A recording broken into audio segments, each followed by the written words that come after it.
and just mop it. Show these gangsters how you pop lock it. Don't care what you got in your pocket.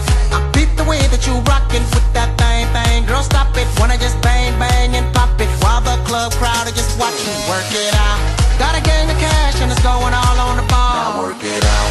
And it's going fast cause I feel like a superstar. We acknowledge the coming of our international lecturer on foreign policy, none other than Professor Lapuz. Let's give him a round of applause.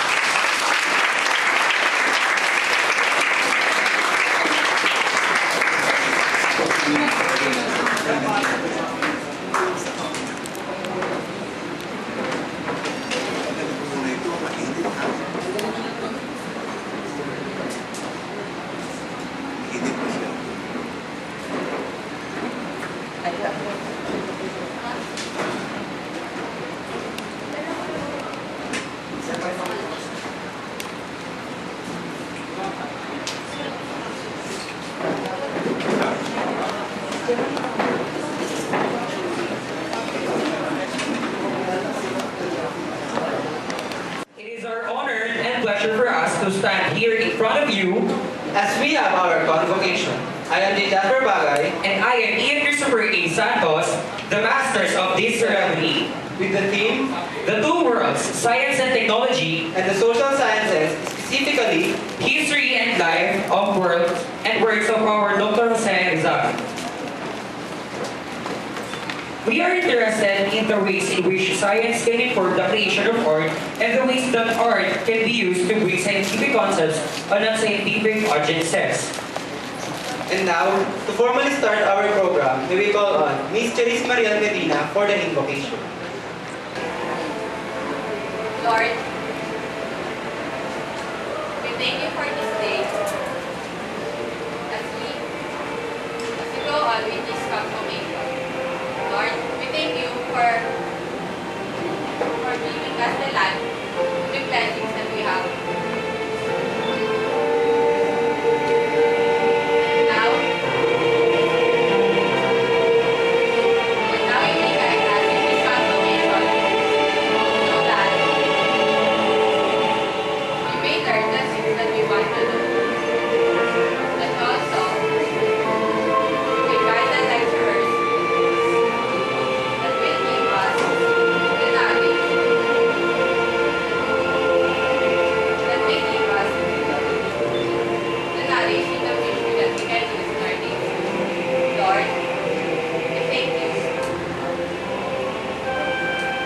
Have this in bed and we'll get it. And you may guide us. In the name of Jesus Christ, we thank you. Amen.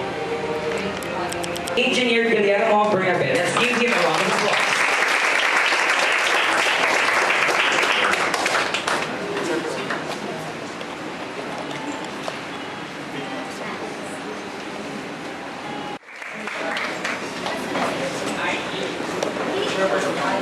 We also acknowledge the presence of our IE chairperson, Engineer Gulfeo. Alright, thank you.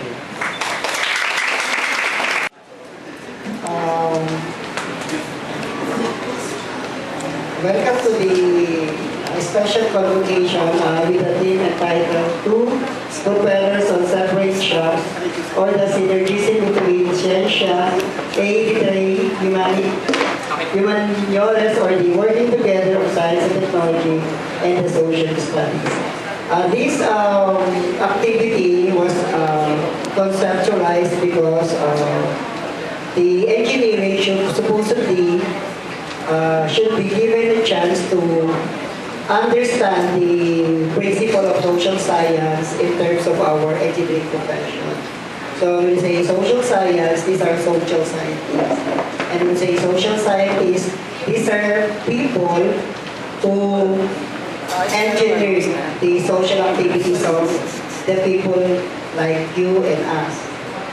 So people are very important in making the society a better society. If we're going to notice, there are issues and trends nowadays in terms of either the demand is the politics because of these political issues. However, because of that conflict, we never realized that there is a subject that will help us to at least upgrade our, let's say, moral ascendancy, because our political affair is, I think, degrading because of our, I didn't say wrong voting of people. And these activities will certainly address what should be the role of the youth like you and even the faculty when we are speaking about the moral values that our national heroes per se, or the heroes in our countries, are doing for the Philippine activities as well. Our speaker is notable for this, and later I'm going to introduce our speaker for today. And we believe that he is capable to let us understand the difference between the social scientists or social science and the engineering scientists. And maybe he could integrate these things together so that we could understand what is the importance of the engineering people in terms of the social relevance of all the people behind this subject. So when we say heroes, dapat lahat tayo. Sometimes kasi we don't believe to ourselves and we don't know why. So tayo mga engineering people or community, we usually troubleshoot problem. We are problem solver and we are more of technical. So pag medyo technical na yung mga ideas, dapat lapatan natin yan ng mga social ideas.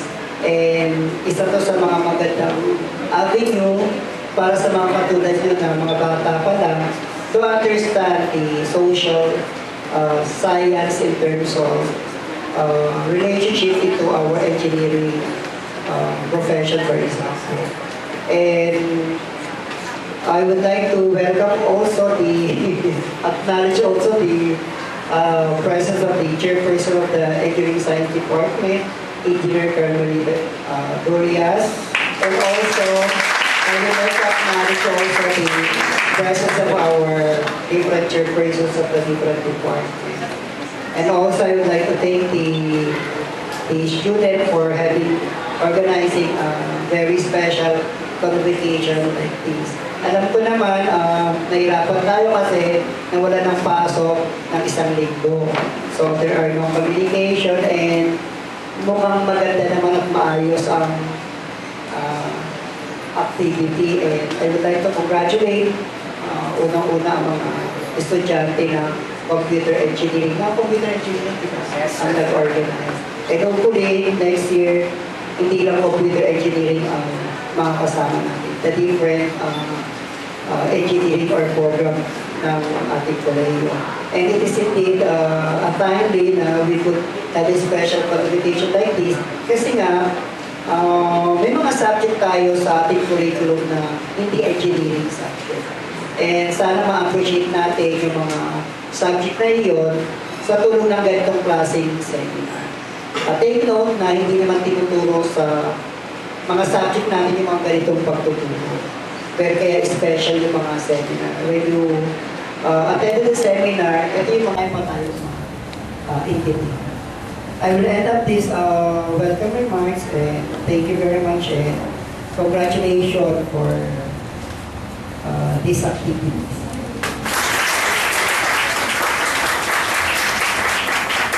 Hihilin po natin ang pananatili sa entablado to give an introduction to our guest speaker, none other than Professor Jose Navicapes.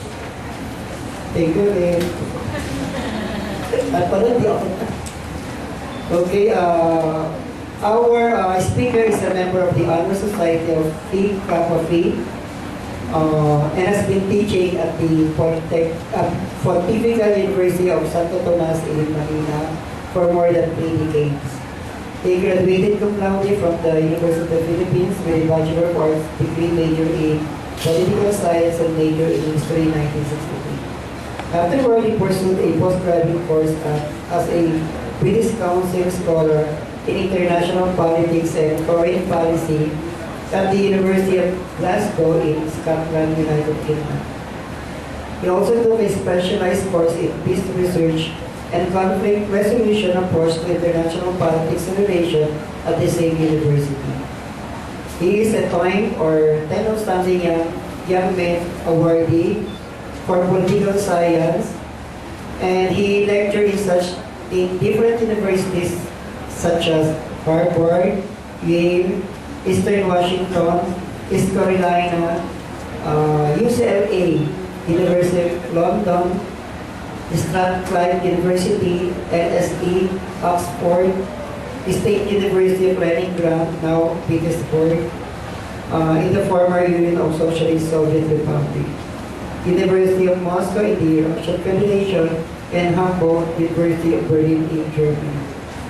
One of the country's most distinguished and renowned authorities on the life and great works of Dr. Jose Rizal. So eminent in the field that he has earned the sobriquet Rizalista de Vanguardia. He is also one of the country's most outstanding and illustrious experts on international politics, comparative foreign policy, and Philippine government and institutions. In fact, the Manila Bulletin, the country's leading newspaper, calls our speaker a notable foreign policy expert. Again, our professor lecturer for today attended many conferences, and recently he became a guest in Nairobi, Kenya in East Africa. Again, our speaker committed to international affairs studies in a well-known far and wide. He is also a recipient of the Special Citation and Medallion of the Pan-Pacific Association International in Hawaii, USA, for his remarkable accomplishment in his chosen field of international relations, comparative foreign policy, and diplomacy, which have brought international honors to the Philippines, which have been characterized by scholarship of a very high order. In November 2004, he was a fellow of the San Francisco International Council on Diplomacy, and the U.S. State Department observed the November 2004 U.S. presidential election. A two-time recipient of the Dangan USD Award for Dedicated Service, deep devotion and steadfast fidelity to the commitment of USD to education. Our speaker has been teaching international relations and comparative politics, political theory, global issues, Philippine government and constitution, and result course in USD. Aside from teaching, he also a commissioner of the UNESCO and the only Filipino member rather of the Paris-based International Advisory Committee on Human Rights and Property of UNESCO. Aside from this, I have learned that our professor, speaker for today, or guest lecturer for today, is an awardee also of the 100th year of the UP alumni as honor student during the time that he studied at the UP. He was given an award as outstanding alumnus and an honor student during his college life. It is my great honor to introduce to you our guest speaker, Professor Jose W.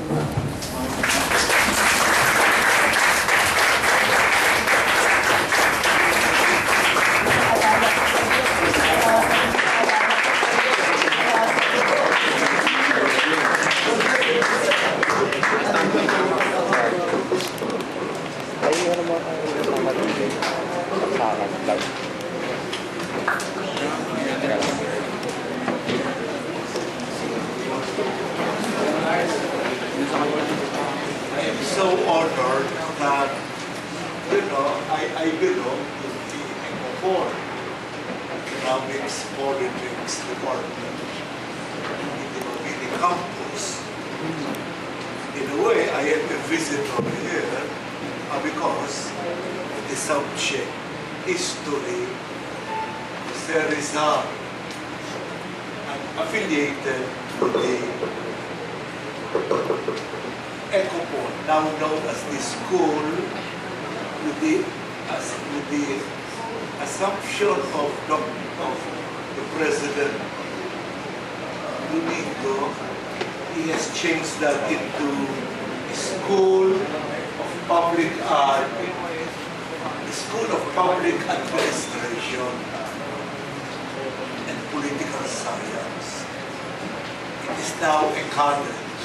You know, a new president is rather active, and so he had that changed from its former name, ECOFOL, to, if I'm not wrong, into a School of Public Art and Political Science. And there is also a former student of mine. And I am here because of Rizal, because of history. And each time I enter the classroom, my students wonder, and rightly so, why, whether mechanical engineering or computer or civil, they have to spend some time, 3 hours, on Rizal, on kasaysayan ng Pilipinas. Kaya nga kami ng-computer engineering, sir. Why do we have to know this? And I can understand that. Students now are career-oriented. They view education as career-oriented. And their career is in cybernetics. Probably one day to be part of Silicon Valley. It is still possible that a brilliant graduate or a dedicated graduate of computer engineering will find employment in the paradise of all computer geeks, which is the Silicon Valley. Hindi ito pangarap, pwede maging totoo ito. You remember that one from Baku, ngayon? He hacked the computers that affected marami, including the Houses of Parliament in Great Britain and other institutions. And his explanation was, masyadong mataas ang bayad. Sabi niya, dapat it belongs to mankind because this is his space, cyberspace. Hindi siya na-arresto kasi wala pa tayo stringent laws on that at the time it occurred. The next news I heard was he is now in Silicon Valley. Yeah. He was interviewed by Gates, probably by Steve Jobs. He has now an employment in Silicon Valley. How global is the cybernetical world? It's really a worldwide village. It's really a global village. It is an international highway. But just the same, I still say that even if you are majoring in computer engineering or mechanical or civil, still the liberal arts will be part of you. Are you surprised to learn that in an interview of Steve Jobs, very legendary head of Apple, co-head of Apple, Gates had philanthropically stepped aside. You know, he said the best preparation for the job here in Silicon Valley, this is from an interview, he said, the best preparation is still fine art, humanities, the arts, and the artes liberales. There is no end to the ideas coming from Silicon Valley. But the Japanese, they also have their own, but I think in the world of cybernetics, in the world of computer and digital information, it is still Silicon Valley. So there, Steve Jobs had given us that the humanities will prepare you to fulfill your ultimate responsibility even as computer engineers. Studying the arts, by arts I mean Studio Humanities, the humane studies, the lettere humaniores.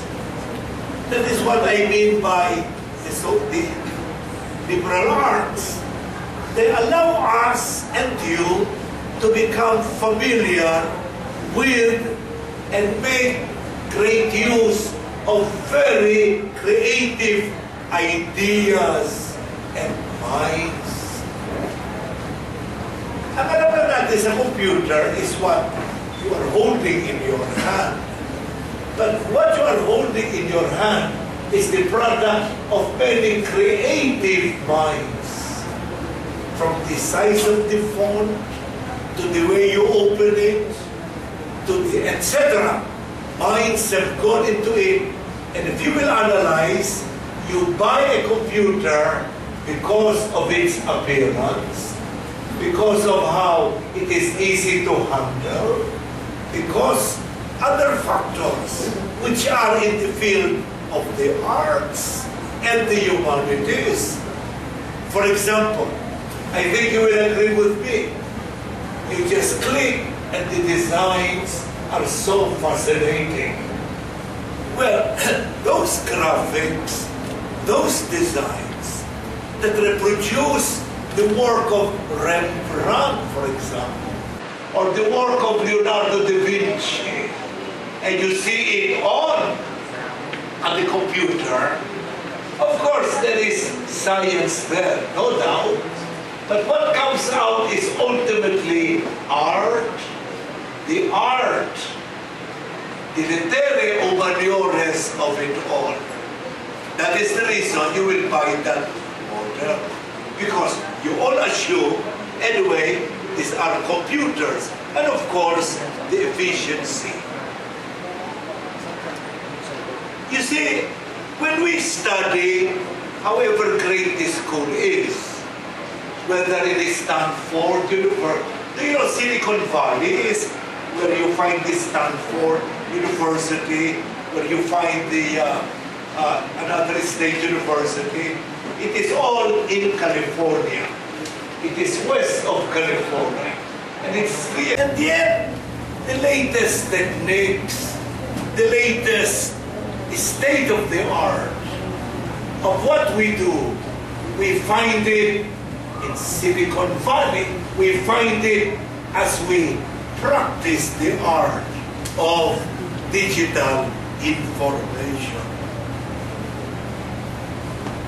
What I'm saying is, in general, the field where I come from, which is the field of international relations, foreign policy, the social sciences, that you may view that as liberal arts, or professional studies, but they strengthen all of you in your ability to communicate and work with others, which is what information technology is. Information, communication. Because otherwise, if you will just concentrate on the computer, we end up as geeks. That is what they call, he is just a computer geek. And that is not the purpose of education, to make you a king. Ang ibig sabihin ng king ay, it is so concentrated in that field of computer that you have lost touch with your social communication. You have lost touch of your friends, of your communication. You no longer get in touch. You just concentrate on it, and that makes you a geek in that sense of the word. I think our university, which is called a total university, is dedicated to the proposition that we are producing a totally integrated man, a totally integrated person, so conversant with this computer, but so aware with the social, political, international affairs of the world around him. That is what we call a thoroughly educated human being. But don't get me wrong, you still have to know your computer, you still have to be a geek, but you communicate. There are social skills that you have to do. Which means, even in your field of computer engineering or mechanical, there is need to gain knowledge of foreign languages and foreign culture. You will say, what has that got to do with the computer? Anyway, the computer number, I just click and click and click. Why do I have to know a foreign language such as Spanish, or a foreign language such as French or China? It's because you deal with an international highway. The computer is otherwise called as the international highway. Is it not? In fact, even if you're not interested in a foreign language, as soon as you move your mouse, etc., you are somehow introduced to the foreign culture. And how do you react? You react magically. It is magic. I didn't know this, and this is existing all the while. Now,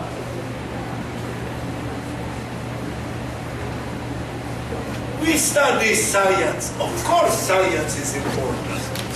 The physical sciences, they are very important. Of course, you have to pass your physics and chemistry and biology and anthropology and astronomy and all the sciences.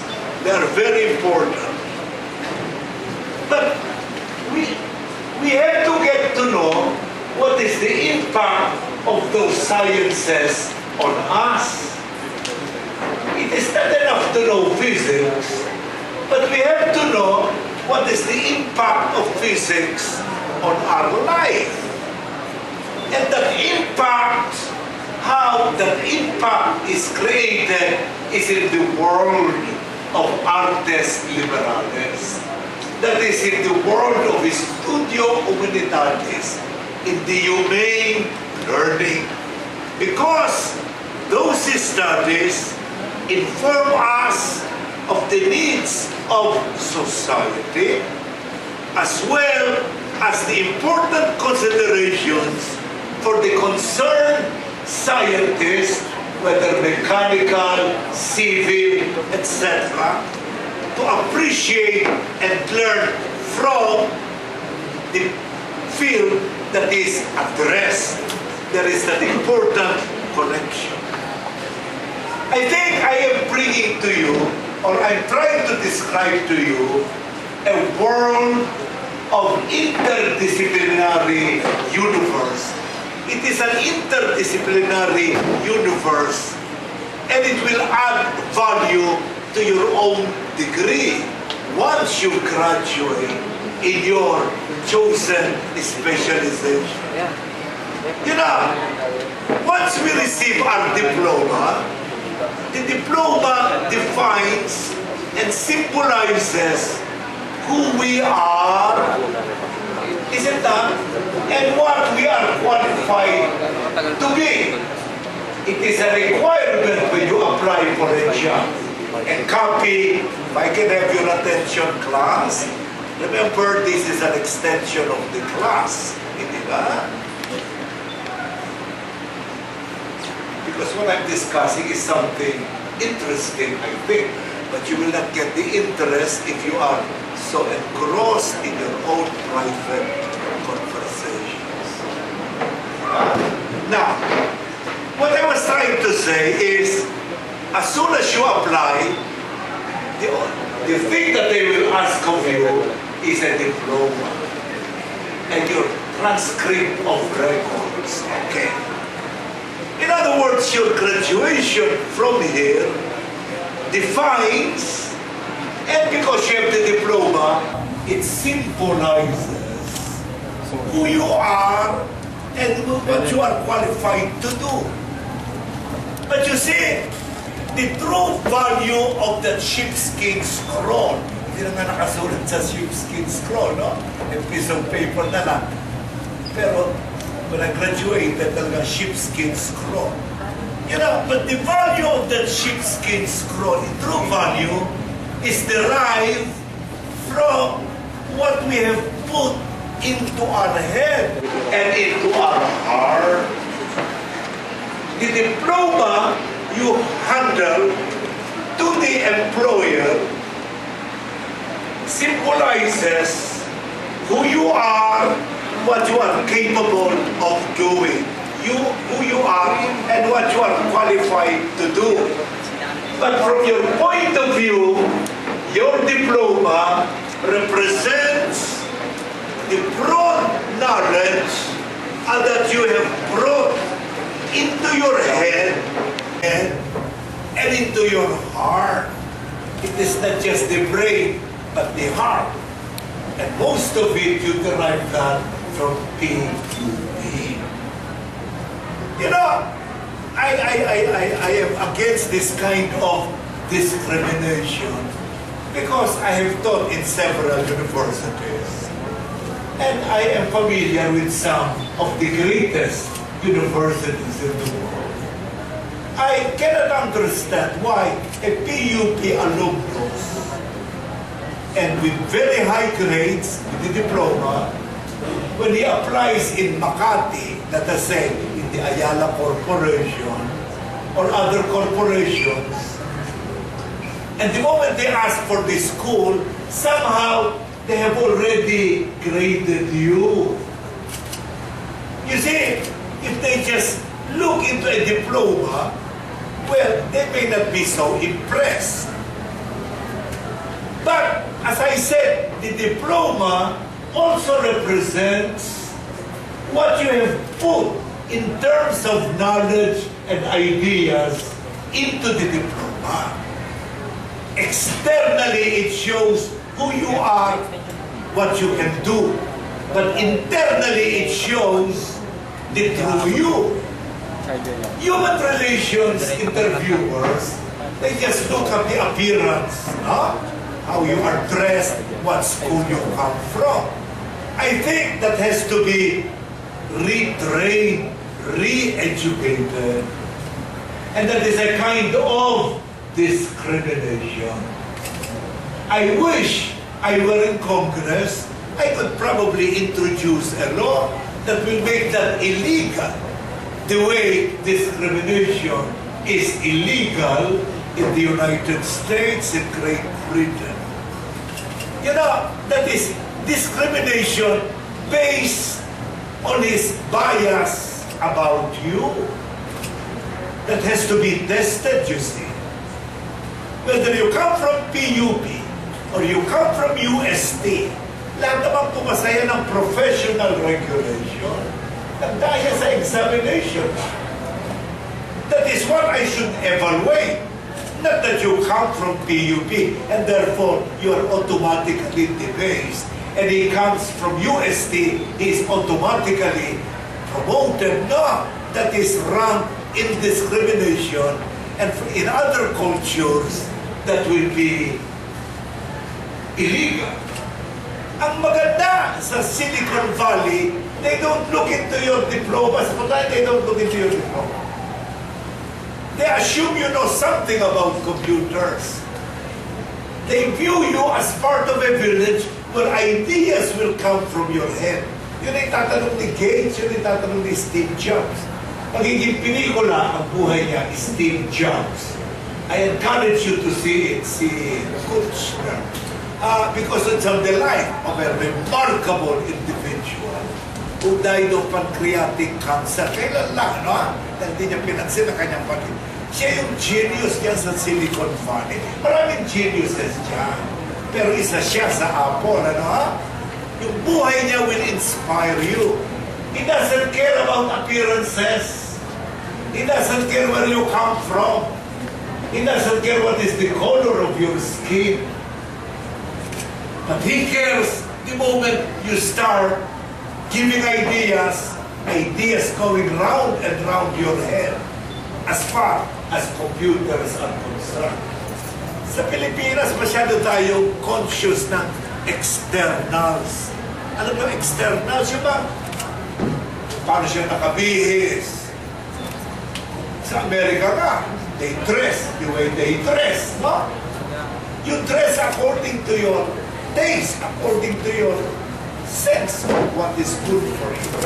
Not because you follow a trend. Lalong-lalo na sa di marami nagre-reklamo sa akin, but sir, you're very bright. Kaya sabi ko, gusto mo isulat kita ng letter of endorsement. Binigyan ko siya ng letter to endorse him. And I signed Jose David Lapuz. Nakuha naman siya. Pero yung first interview, kasi ako yung nagsabi sa kanya, punta ka roon. In fact, kilala ko yung head doon. Nung in-interview siya ng human relations, ang galing siya, ito ko sa PUP. Magaling siya, pero alam mo, masala isip nila PUP, nagrarally, nagbabato, hindi naman nagbabato nito for no purpose. They have a philosophical goal. They have a purpose. Hindi pinaglalaban yung mga tao. Hindi mo ba sila nagbabato for the sake ng patuhin mo? No, hindi naman gano'n sila. Pero hindi pa nawawala yan. Hindi pa nawawala. Sa katunayan, yun ang pinabayaran nila sa kanilang university. Prestige. Yun lang. Kung mo sabihin sa akin, ang engineering sa UP, sa Lasal, iba sa engineering sa PUP and elsewhere. Kasi magdadala siya sa professional examination. Malalaman din. Parang law. Yung law sa UP, law, magdadala siya sa bar exams. Basta nakapasa doon, okay. Why do we have to consider sa ang eskwelahan sino ang professor? Parang pera yan eh. Yung halaga ng pera, nasa face value. Hindi mo na malibadan kung bogus, ano ha? Pero usually hindi bogus. Ayun ang pera, yun ang halaga niya. Hindi yung meron ka pang bias and discrimination. Okay. The students in PUP, they form, as you know, at saka sa other places, they form the educated public of tomorrow. The educated public of tomorrow. It's up to you to ensure that you receive sufficient liberal arts education that will provide you with the skills to critically evaluate information content, the sources, as well as the relevance. Yes, the ability to criticize the material is artes liberales. The material is produced by the computer. When you use a computer, something comes out. But you need a liberal arts brain to evaluate what you downloaded. Is it not? A critical evaluation of that. Reading and thinking and criticizing, analyzing, examining, evaluating these are parts of what we call the hallmarks of the humanities and the liberal arts that are necessary to effective action. And we like to believe that the students in PUP are given that kind of education. Of course they are. They are given that kind of education that equips them to deal with the world so complex as our world. It's a very complicated world without a firm grounding. And if you don't know computer science, hindi rin maintindihan how complicated the world is. But even with computer science, hindi mo rin maintindihan. For example, just click and click your mouse. Move your mouse sa computer. Will that make you realize why there might be war next time and why Obama may attack Syria? Because may mga background of ideas and information na kahit ibigay sa'yo ng computer, click ka ng click, the ability to evaluate, the ability to read, to analyze, to examine is still part of it. Pero magkasama yung dalawa. It is now a tool of education. Now, I think you have noticed in PUP, also in UST, also in UP, ang napansin ko, the faculty that we call the Humanities and Artes Liberales are not really in good terms or in acquaintance with the faculty of Science and Engineering. Sa'yo pinangyayari yan. Because of vocabulary, because of language, because of interest. Science and humanities nag-aaway. Hindi ako nagsabi niya. That came from a very brilliant lecture of C.P. Snow. Ang tawag dyan, the Rare Lectures at the University of Cambridge in England. Alam mo, ang University of Cambridge, opposite lang with the University of Oxford. And it took place in Cambridge because Cambridge is top in mathematics and the sciences. Oxford is top in literature and humanities, literature. Well, nakuusap yung university ba? Pero napunan ni si Pisno sa mga faculty room, halos hindi nag-uusap. Because one is in the world of thermodynamics, the other is in the world of William Shakespeare. And so, si Pisno produced a lecture that became a book. I do not intend to read that book, but I intend to tell you the clash of the two worlds started with an analysis of C.P. Snow.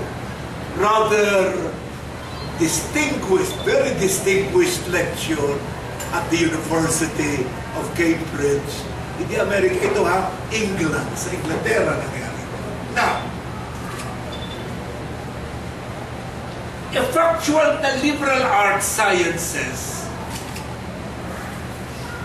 I say this not only because I come from that college, because law, international politics are part of the sciences.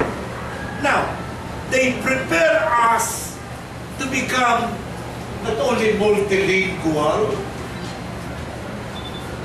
Well, of course, sa UNESCO, mapipilita ka maging multilingual because it is UNESCO. It is a gathering sa United Nations Educational, Scientific, and Cultural Organization in Paris. Pero doon, English pa rin, although multilingual. But what I want to say is, being informed and being multilingual, the computer has made us, transformed us into global citizens. Global. One move of the mouse, one click, one touch, and the world is before you. So you become interculturally competent, what we can call as intercultural competence. And able to read intelligently sa dami pa ng mga materials. As you move the materials, you try to sort them out. You reject so many, you approve of some, no? Mabilis. Critically judging them. And it teaches us to think and to write effectively. You know, personally, ginawa ko yan kahapon, ng Webes. Nagdaan ako sa aking computer gig. Naalala ko, magsaysay day sa Sabado. And sabi sa akin ni June, Senator Magsaysay, oh, Joe, nasa pa yung essay mo sa Magsaysay. Ah, yes, Senator, kasi tomorrow we will have the Ramon Magsaysay Awards. No, I will be there. I was invited by the Senator. Pero sabi ko, lalabas siya. Saan? Hindi ko nasabi. Mabuti nagdaan ako doon sa pinuntahan ko. Tinawag ko yung gig, very busy siya. Tapos na ko sa mga. Then dinictate ko yung essay ko on magsaysay. Ganun lang. Pinipili ko yung mga graphics, pinipili ko yung font, pinipili ko paano yung i-read niya o pagkagandahin mo stylishly.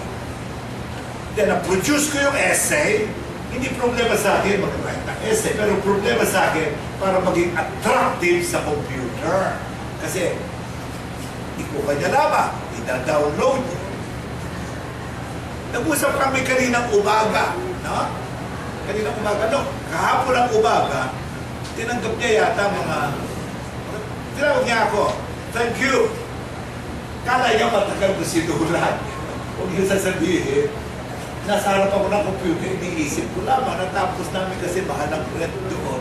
Siguro in 20 minutes, natapos ko. Nabigay ko, tsaka, in-upload na sa kanya.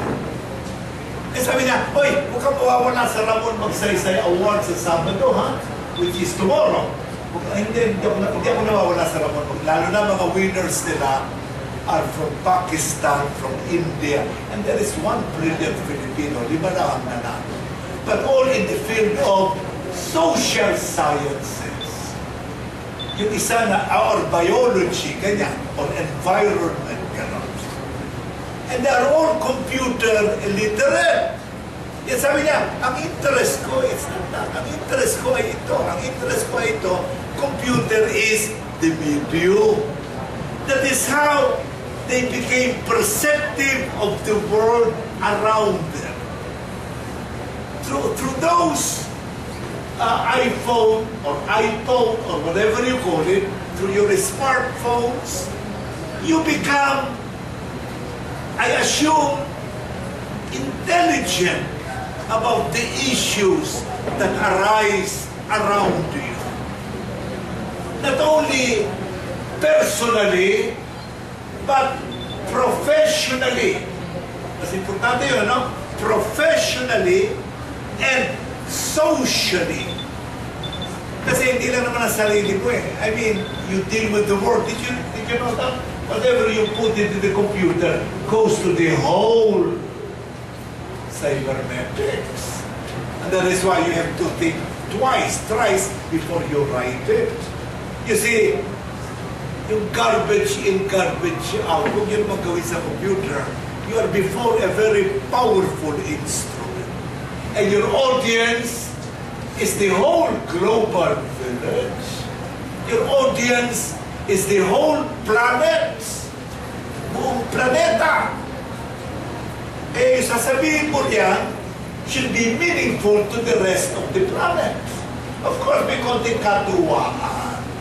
May katuwaan. Yun sa mga bata, siguro yun, mga teenagers, yung katuwaan nila. But I'm speaking of the serious use of the computer, which you are studying in your university now.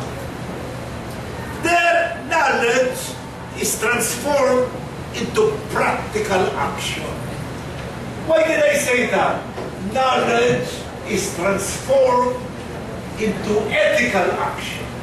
Gusto sabihin mo, the knowledge here is transformed into practical action. Well, the best example, yung rally against graft and corruption. Nagsimula yan sa computer din. Somebody started it.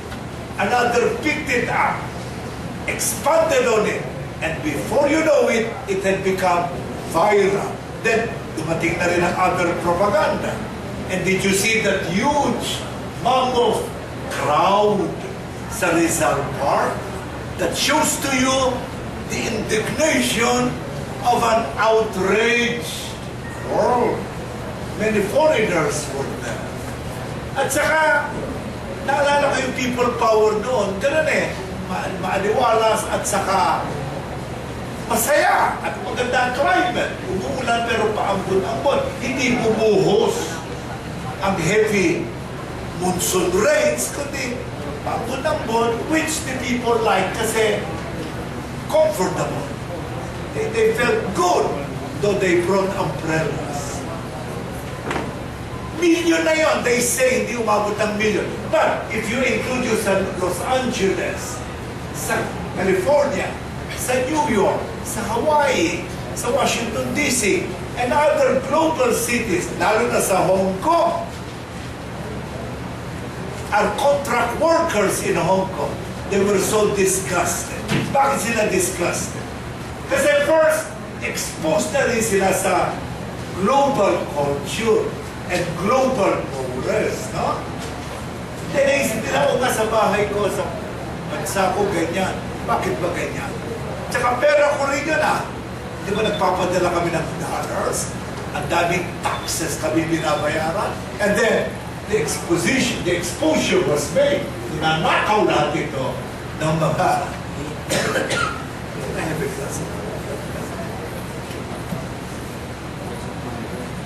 etc. It was fantastic, you see. Sa nagsimula yun, hindi ba sa computer, that is knowledge that turned into practical action. Practical action. Or consider the Spring Revolution in the Middle East. Sa computer din yan nagsimula. Computer. I'm sorry, it was that. Sometime before I saw you, never mind.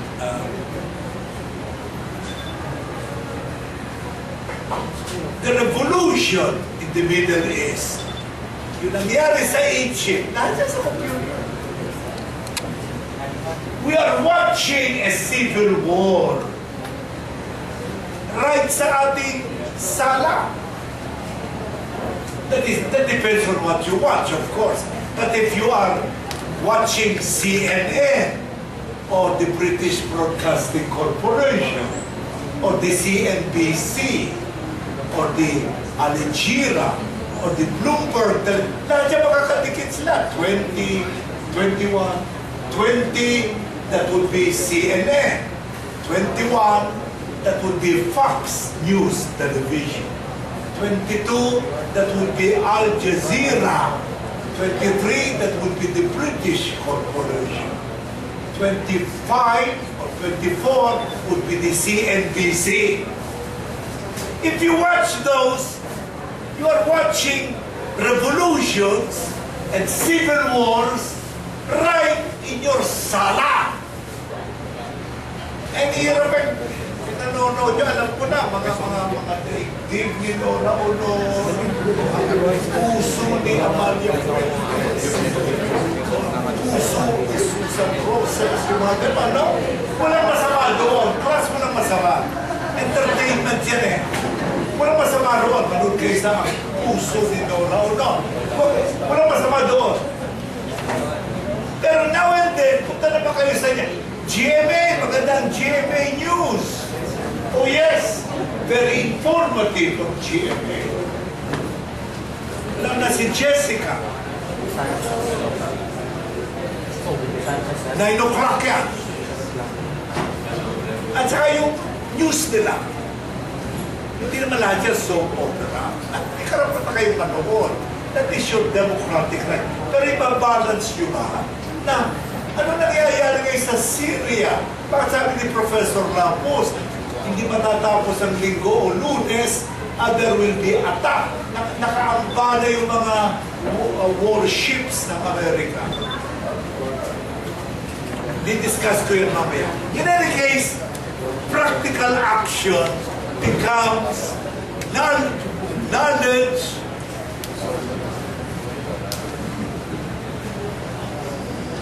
knowledge becomes practical action.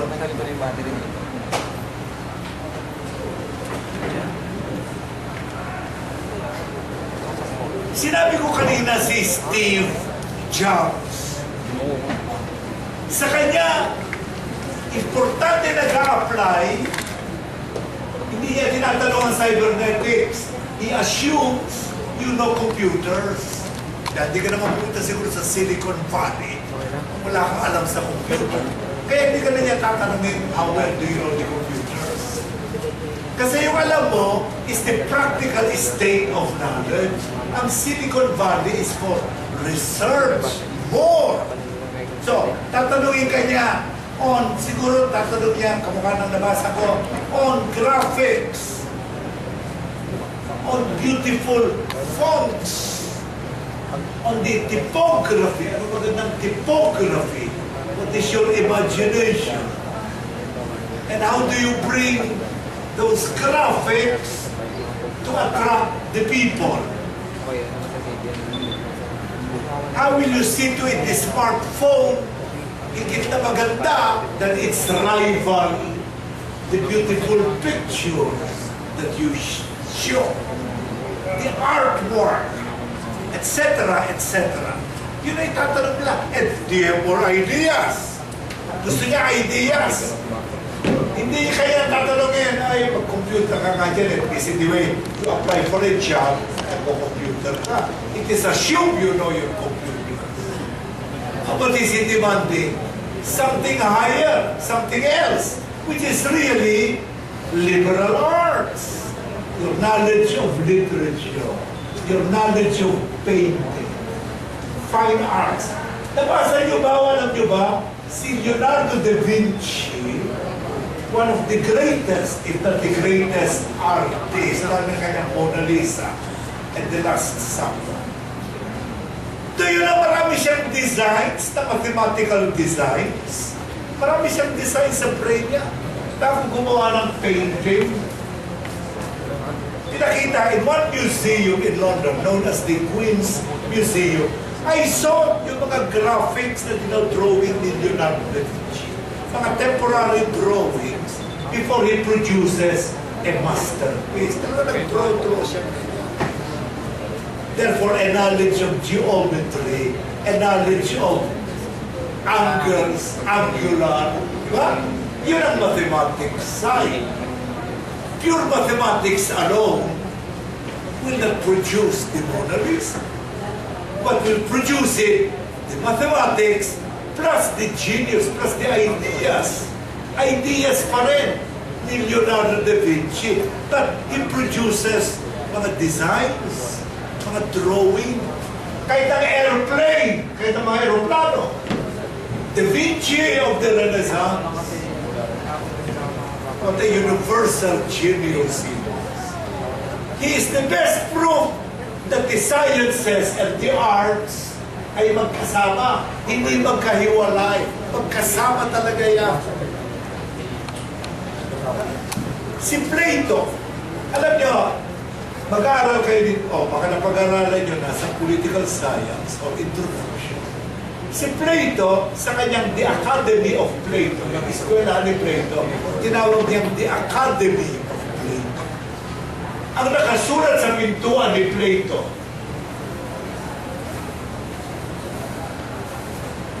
if you do not know geometry, you cannot enter this door. Imagine that, binatanong niya geometry. If you are not aware of geometry, you are disbarred from this door. But Plato, hindi naman mathematician si Plato. Plato was a political thinker of the highest magnitude. Yet he demands geometry. Bakit? Well, because with the knowledge of geometry, we become exact. Exactitude yan eh. That angle 1 is equal to angle 2 given several assumptions, di ba? To prove that angle 1 is equal to angle because of these assumptions. By the way, ganyan din si Bertrand Russell. Si Russell, philosopher, the greatest philosopher of the time. At he wrote Principia Mathematica. Silang dalawa yan eh. How do you prove 1 plus 1 equals 2? See? Dali ano? 1 plus 1 equals 2. Sasabihin natin, because 2 minus 1 is 1. No, but that is a reformulation. It is a restatement of the same thing. 1 plus 1 equals 2. Why? Sir, because 2 minus 1 equals 1. The same statement. It is a definition. It is a restatement of the same proposition. 1 plus 1 equals 2. Because, sir, 2 minus 1 is 1. That is correct. But it is a restatement. You did not answer my question. Why 1 plus 1 equals 2? Now, napakasimple. Yet, look at the mind and the ideas ni Bertrand Russell. The mind and the ideas. To the reader, sasabihin niya, you must go from certain assumptions. Assume that there is a number. Dapat assumption mo yan. Yes. Assume that every number has a successor. Oh, I can accept. Assume your number is 0. Assume 0 is succeeded by 1. Assume that 1 is succeeded by 2. 2 is succeeded by 3. And down the line. Huh? Hindi naman dapat 1, 2, 3, 4, 5, 6, 7, 8, 9 eh. Those are all assumptions. It can be 1, 4, 5, 8, 10, 11, 12. Pero hindi nga ganun eh. Because nag-agree na civilized men, there is a number, that number is 0. That a number has a successor, that successor of 0 is 1. The successor of 1 is 2. The successor of 2 is 3. The successor of 3 is 4. The successor of 4 is 5. Down the line. If you accept those assumptions, therefore, 1 plus 1 equals 2. From the assumptions. Yeah? Look at that. The mind, marami pa siyang concepts. Ang dali naman yan eh. 1 plus 1 equals 2 talaga. Because 2 minus 1, ganyan din ako sa aking assets, balance sheet. Bakit ba ito? 4 minus 2 is 2. Because, add ko na lang, di ba? Shortcut ko na lang yun, 2 plus 3 plus 4 minus 3 is 2 ba talaga ito? Kasi naman 2 plus 3 plus 4. Actually, you start, if you are Bertrand Russell, you will start from a series of assumptions. Ina-assume mo. Yun ang exactitude ng mathematics. Yun ang hinihingi ni Plato sa mga political thinkers. You have to be exact. You have to prove every proposition you show. And therefore, that is bringing liberal arts to mathematics. Kaya, one expert said, hindi kayo computer engineers, science and computer science is a liberal art. Oh, there you are. Alam natin, it is engineering. Alam natin, nasa science of cybernetics. Kaya pupunta kayo rito sa building na ito, College of Engineering, hindi kayo magiging, ako squatter dito, di ba? Pero squatter din kayo doon sa Mabini Campus kasi naroon ang liberal arts. Ewan ko ba't nangyari yung gano'n. Pero talagang gano'n, no? Iwalay ang dalawang buildings. But, look what we are saying now. Science and computer science is a liberal art. It is something everyone should know how to use at least and harness this in our life. It is not something that should be relegated to 5% lang makakaalam ng computer of the population in one corner of the world. It is something that everybody should be exposed to and everyone should have a mastery of to some extent. And that's how we view computation and these computation devices. Kaya kita nyo, ang Facebook, by the billions, tuwang-tuwa. Not because that means more profit. Well, of course, the profit is there. Pero kung pera lang nasa ulo ng mga geniuses na yan, hindi rin sila magiging geniuses. It's the ideas. Talagang it's meant for the whole world. Hindi aristocratic, ano? That it should be known to 5% lang of the population and let the rest go ignorant about it. No! That's why it is a liberal art. It belongs to everyone and it liberates. It emancipates. Libre. Free. It makes you free. Why does it make you free? Because knowledge sets you free. To know is to be free. When you know it, you are free. When you don't know it, you are a slave of ignorance. Walang papayag niya. And certainly, PUP does not exist. That PUP, as I know, matagal ko alam ang PUP panahon pa ni Dr. Prudente, no? Hindi nyo alam niya. Akala nyo kasi nagturo lang ako kahapon, ano ha? Hindi nyo alam, nasa Sampaloc pa ito. Doon, malapit pa nga doon sa Conda de Leche, yung infancy milk doon sa may UE, likod ng UE. Yung building na yon, yun ang PUP noon, bago nagkaroon ito, PUP. Diyan ako nagsimula. Hindi ako nagsimula dyan. I'm really UP and I see you. Pero nakaibigan si Dr. Prudente because Prudente hindi pagka-left. O pala yung nating left. Wala naman masama yung left ka. Yung iba right, yung iba left. Ang sama naman. Talagang na, merong left, merong right. Eh nakakasundo ang mga left. At mataas magsweldo. Alam niyo ba yun? Sa Lyceum kasi, meron na akong, ang paano ko lang ginawa, 5.50 ako per hour, but to be fair, that was in the 60s. O 60s, no? Malaking pera yun. Kilaw rin, malaking pera yun. Yun ang presidente namin sa pera. Sabi sa akin ni Jose Maria Cesar, my friend, hanggang ngayon. Sabi ni Joma, pati yung puntahan si Prudente. Bakit? Oh, pinuntahan ko, ako, 6 pesos na.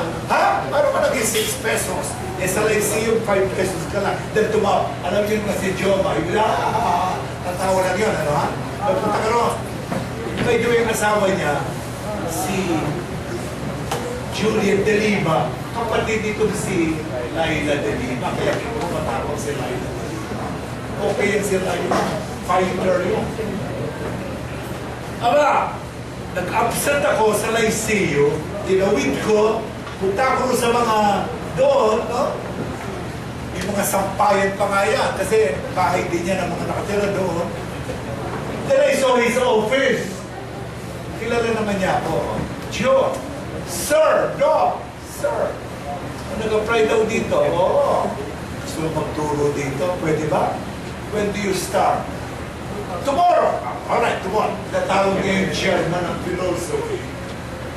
Pero, Wala akong sinasabi sa salary, kaya naman, ano? Ano, nakita ko yung initial salary ko, sobrang laki kaysa sa NICU. Kaya hindi ako pwede mag-full-time because ulitin ako kinaulan, I was the Vice President for Academic Affairs of the NICU in 19, nalimutan ko na. This was in 19, nalimutan ko na. Basta 19 something. Yeah. 19 nalimutan ko na. I was in the NICU. Then, nasa Manila ko, PUP. Akala ko hindi mahalata yan, ano ha? Because I could balance. Until kakalat syempre yan. And then, sabi ko, kasi bawal talaga yun, no? So, give up ko. Then, naging ko na lang ako. Ayoko na ng big position para libre ako. Balik na naman ako. Hindi ko na iniwanan si Doc. Hindi ko na iniwanan. Until I went abroad, nag-aral ako ron, kaya hindi ako na-arresto. I was abroad, by the way. I was in England. And then, pagbalik ko, nakakulong pa si Doc. Pero mabuti si Corazon Aquino, liberated. Okay, si Cory. Cory liberated him. So, mga 86 yata yun, kung ako nagkakamali, 1986. Nangula lang ako. 86 siya, nabasa ko. Balik siya sa, doon na! Balik na siya ron. Ang PUP doon, hinarap ko pa nga yan eh. Hindi pa ako masagasaan ng trend. Kasi, hanap ako lang hanap, pero na palang trend dumarating. Mahina ang tunog ng trend doon. Akit ngayon ako sa kwa, ay punong-puno na. Squatters sa area.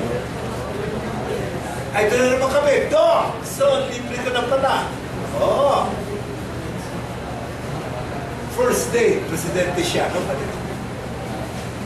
You may want to teach again. Pwede ba? No? So, the following day, nagtuturo na rin ako. Pinatawag niya si, nalimutan ko yung chairman ng history. Off and on. Ang dalas ko sa... Kaya kung yung isipin, nagturo lang ako sa PUP kahapon. I was here, even at the time of Nemesio Prudente.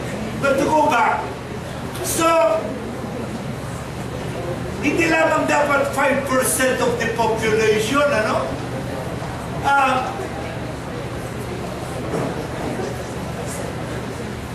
I think it is the computer and sciences. Because when you say computer, kasama lahat ng physical sciences. Iwalay lang yung natural science that makes the world global. Hindi ba kayo privileged kahapon nag-debate sa Parliament, the House of Parliament, ang laki ng debate. Ang pinag-debate nila, itong Syria. My God, the way they debate, talaga mga English. I mean, talagang parliamentary debate. Ikita-ikit ka kasi kung magsagutan sila, although I disagree with them, ano bang hinahanap na evidence? Ayan na, kita-kita na sa TV, mga namatay na infant, mga babies sa Damascus. Gawa raw yun ng mga kaaway, ng mga terrorist. No. It is so convincing when you see the pictures. Mga bata, you saw the picture of that man, hawak-hawak niya yung dalawa niyang baby, yung isa yata papay na. So, nakita niyo ba yun? Hindi na ba sa dyaryo siguro yun, no? That has inflamed the whole world. Galit ang buong mundo yan. Pero just the same, as usual, the United Nations is paralyzed. Ang UN is paralyzed. Wala magawa ang UN. Kasi ang veto of Russia and the veto of China, ang Amerika naman, I know America very well na. Wala siyang pakialam sa veto. Ang hula ko, he will act alone. The USA will act alone. Hindi niya naiintindihin ang kwan. The United States will act alone. Yan ang gagawin ng USA. Masakit kasi magkasama sila ng British. Pero yung British madaldal pa eh. Debate, debate, debate, debate. Namamatay ang mga tao. By the way, hindi lang ang plano baguhin ang gobyerno ng Syria. No. Hindi plano patayin si Assad. Bigyan na ng leksyon si Assad, you cannot use chemicals. It's against international law. Bawal ang chemicals. You cannot go away with it. Kapag walang punishment, more chemicals will be used. Tama si Obama dyan. I support Obama in that sense. Now,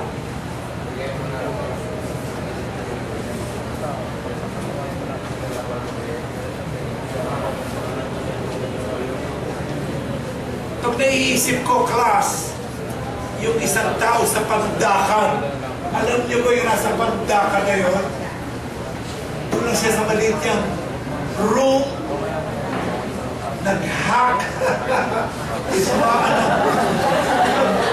House of Parliament, tinamaan niya pati the English House of Lords, tinamaan niya rin ang USA. Isa lang siya nung nakatago sa pandakan. Naging cover niya ng Time Magazine. Meron siyang photo insert. Photo insert. Balit lang. No? Photo insert. Si Gates, kaya niya nakita the genius behind that. By the way, nasa Silicon Valley na tayo. Tayo naman, wala na yung sinabi, oy, huwag naman sa patagnon eh. At saka dapat arestuin ka. Samantala, the USA, si Gates, nasa ulo ni Gates, if he can do that, I'd like to have his brain. Kita sila eh. Brain na nasa ulo eh. Oh, napaisip. Nasa na ngayon siya? Nasa pandakan pa ba? Nasa Silicon Valley. The last time I was in the US, which was last November 27, nagbibigay ng tulong to other Filipinos sa Hawaii. Mabait pala, napakabait. Kasi, limpak-limpak na salapi ang kinikita niya sa Silicon Valley. Talagang limpak-limpak na salapi. Pero, hindi nawala sa kanya the days when he was in Pandakan. Now that he's in Silicon Valley, and of course, naging expert na rin siya, nag-aaral pa rin siya, no? Ha? Eh po, nalimutan niya na yung original mission niya dahil mayaman na siya sa Silicon. It is a dream that should be a movie. Hindi kaming movie yan, no? Hindi kaming movie sa Channel 7 to inspire.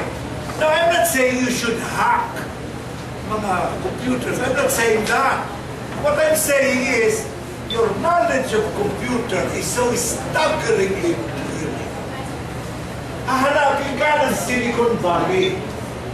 Hahanapin ka ng Silicon Valley. Hindi mo hahanapin ang Silicon Valley. See? Now, I think in our school class, by the way, may I give you an example of another scientist? Si Albert Einstein. Binigay kay Albert Einstein. Yung theory of relativity ni Einstein automatically displaced Newton, no? Pinalitan ang Newtonian physics. Ganun talaga yun eh. Hindi naman niya gusto palitan si Newton. But the assumptions and the conclusions ng theory of relativity and the development of quantum physics, nagsama yan, quantum mechanics, led to the replacement of Newtonian physics na siyang number one sa physics no? With a new physics. Nagkaroon ng bagong physics from these two, which contains two parts that describe different types of events in nature. Two types, time and space. the extensive use of scientific innovation during the wars of the 20th century. Ano ba nag-away dyan? Mga scientific innovation. What do I mean? The atomic bomb. What decided World War II? Eh di yung the physics ni Albert Einstein. The atom bomb. Now, let me tell you, if you were Einstein, you could give it to Adolf Hitler. After all, German did si Einstein. Give it to Adolf Hitler.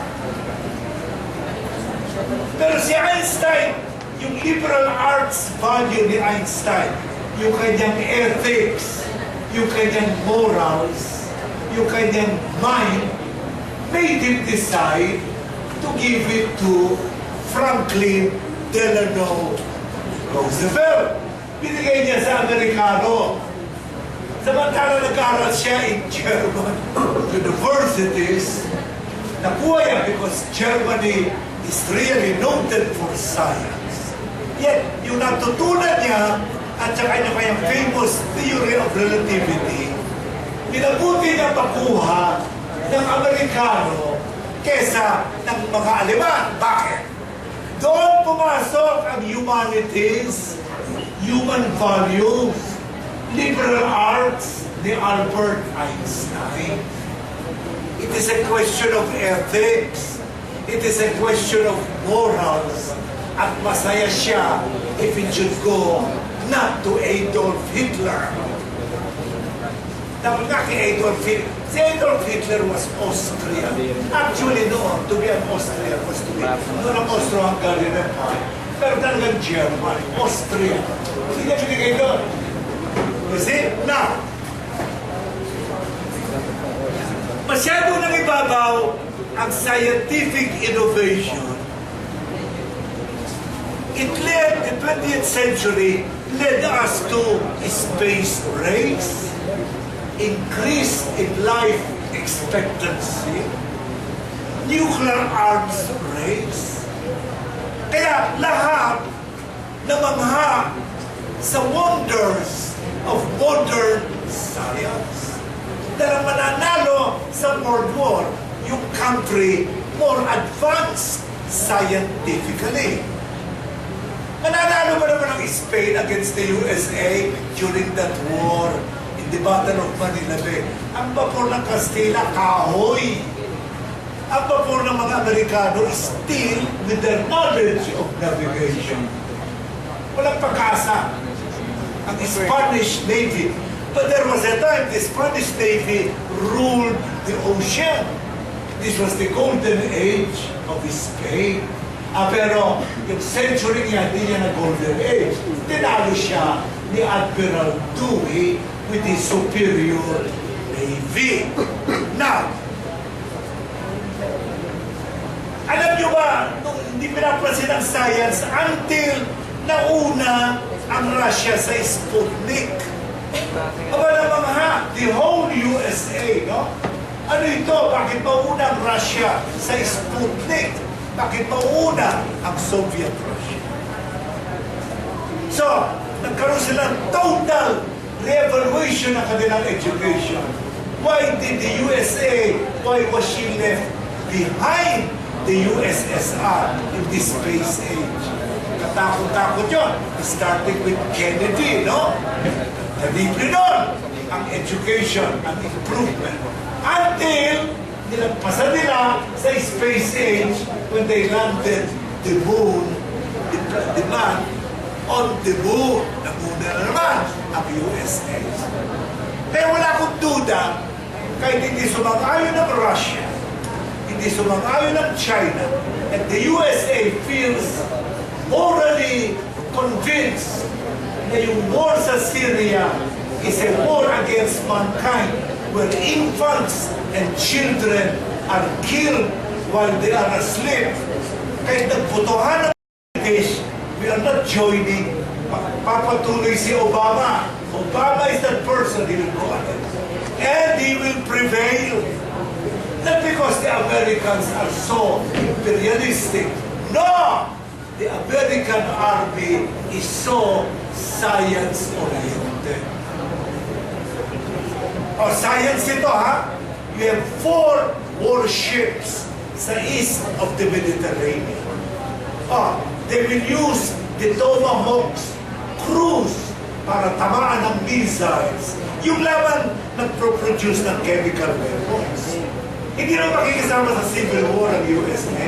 Pero gusto nilang turuan ng leksyon ang Syria.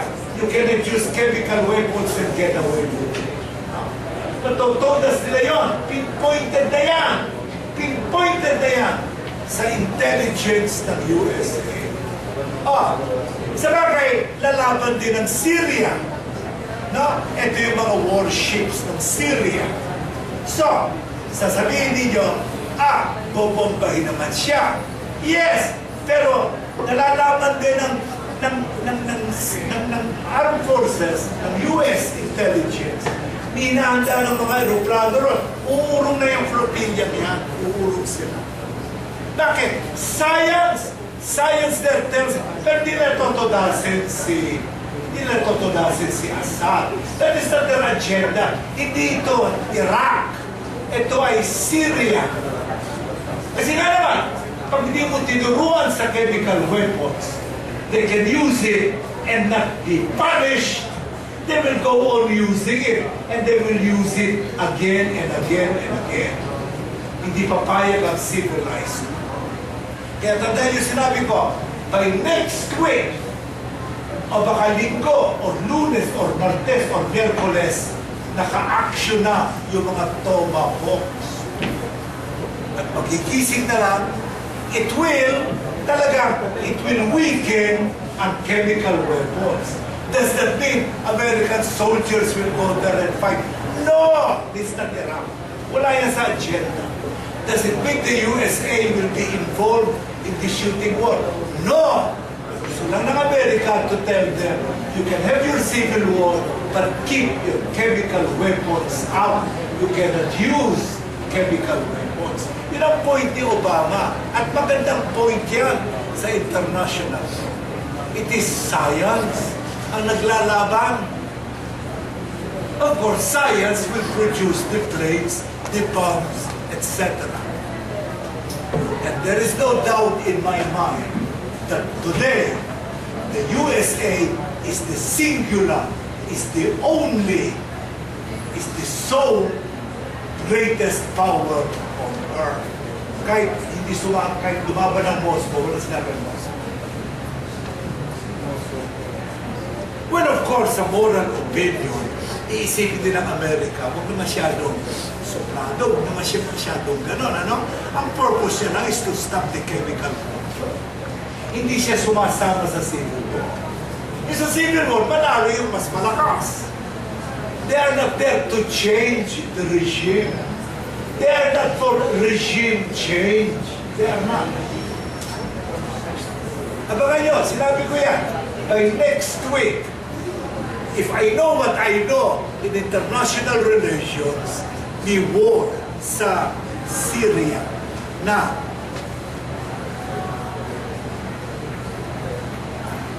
you will say, do we have to love science and technology? Hindi ba?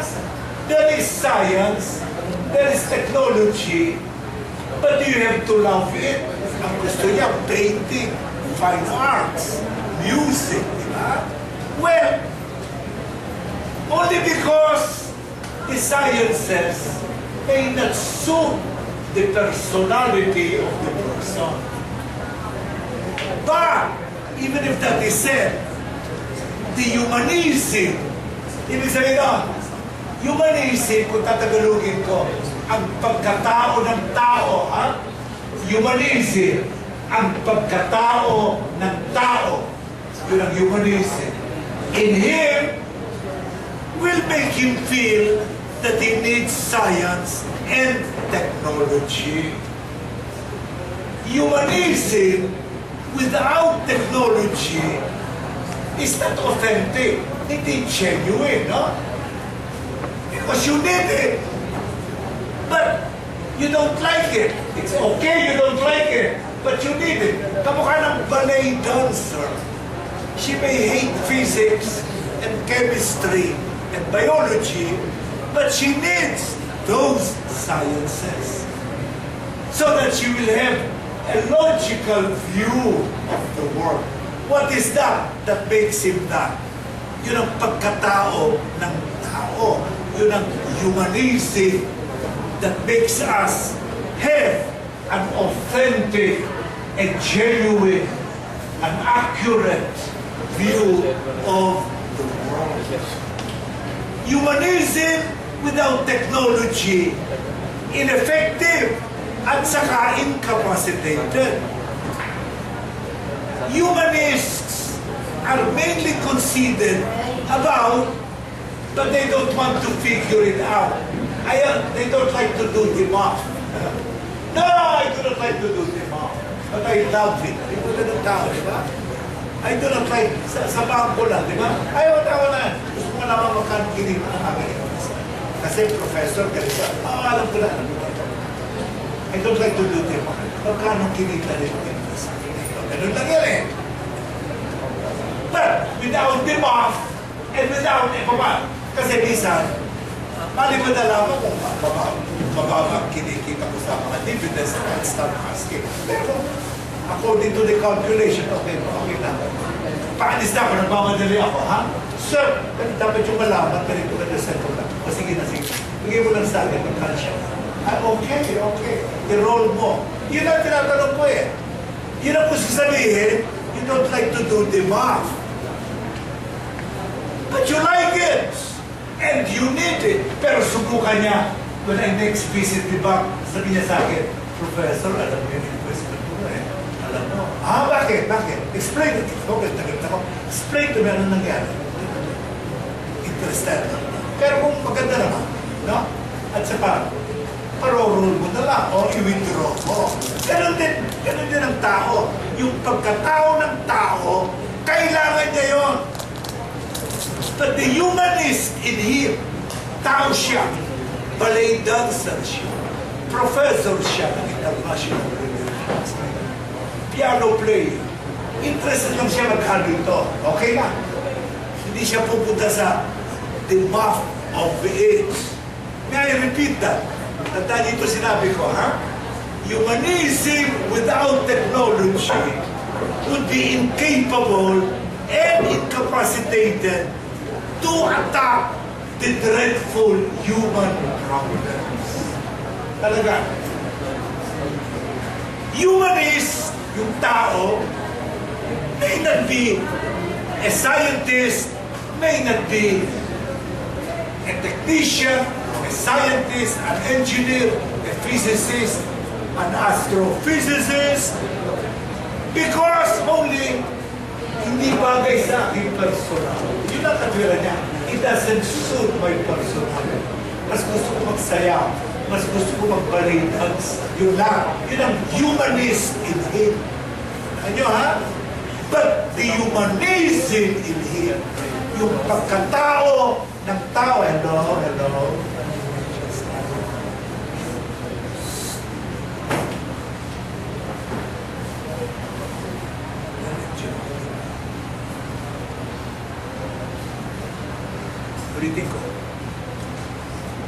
The humanist,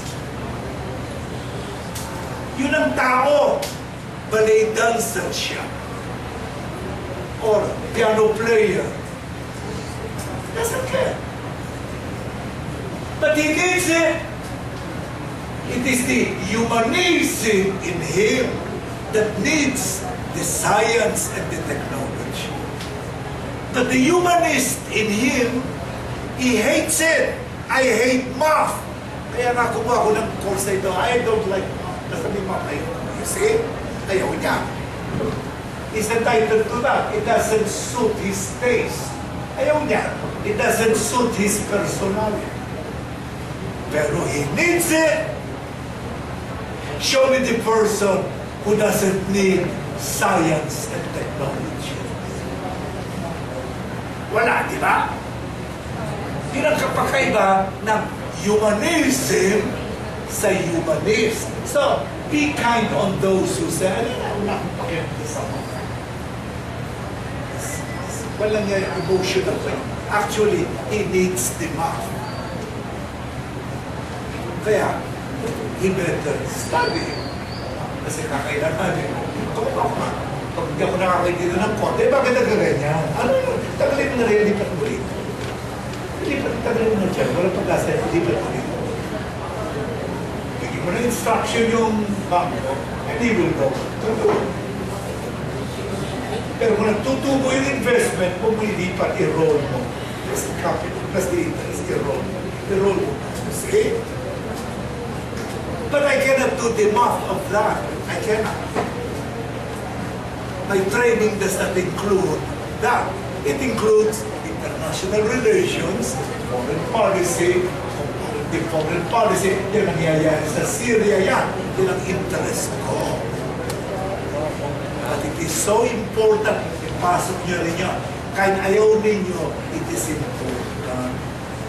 Kaya, believe me, trust the professor who says, ayaw mo ng subject nito. Believe me, you need it.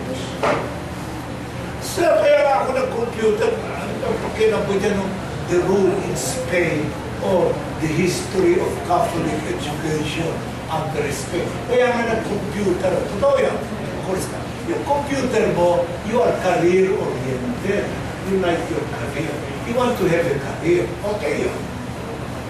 But believe the professor when he says, you need it. You may not like it now, but believe me, you need it.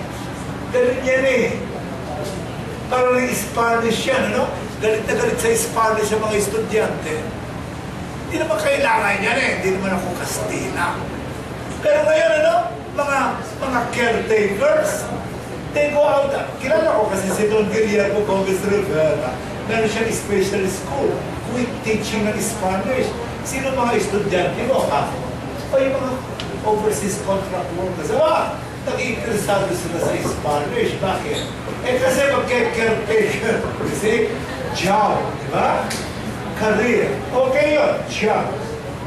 Kung nung pananiwala na sila sa professor nila o sa curriculum o sa university, nariyan yung subject because you need it. Believe me. Kahit ayaw mo yung subject, believe the university, you need it. Kahit pag-aaralan mo. You see? And then later, tama nga pala sa PUP, emphasize na ako. No. Marami na akong estudyante, iba nasa hotel. Managers ng hotel sa Honolulu, makakalayo. PUP, hindi nga lang walang diskwento pa rin, no? Pag-discount na ako, sir, magdadaan huya sa manager. Pero sir, dahil sa PUP kayo, maglalagay ako dito ng pineapple, tsaka mga mangoes, mga kakanin sa Hawaii to say hello to you. Gusto ko discount, but that is for the manager. So I talked to the manager, no? I'm professor who said that. I'm the juniors. Mabuti pa buksan mo yung aking Wikipedia.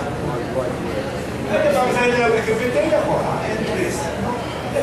Are you this person? Yes, I am president.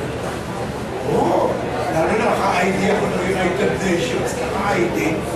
Pastor, we have to bring you to invent the room. Pero, not higher rate, ha? Ayoko mataas ang sweldo, ha?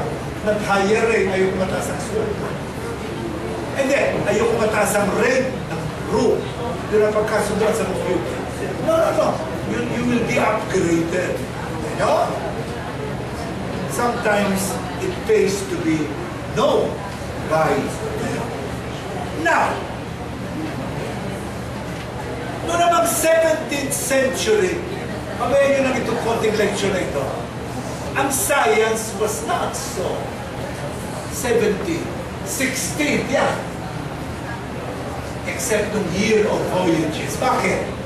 Kasi, it is not enough.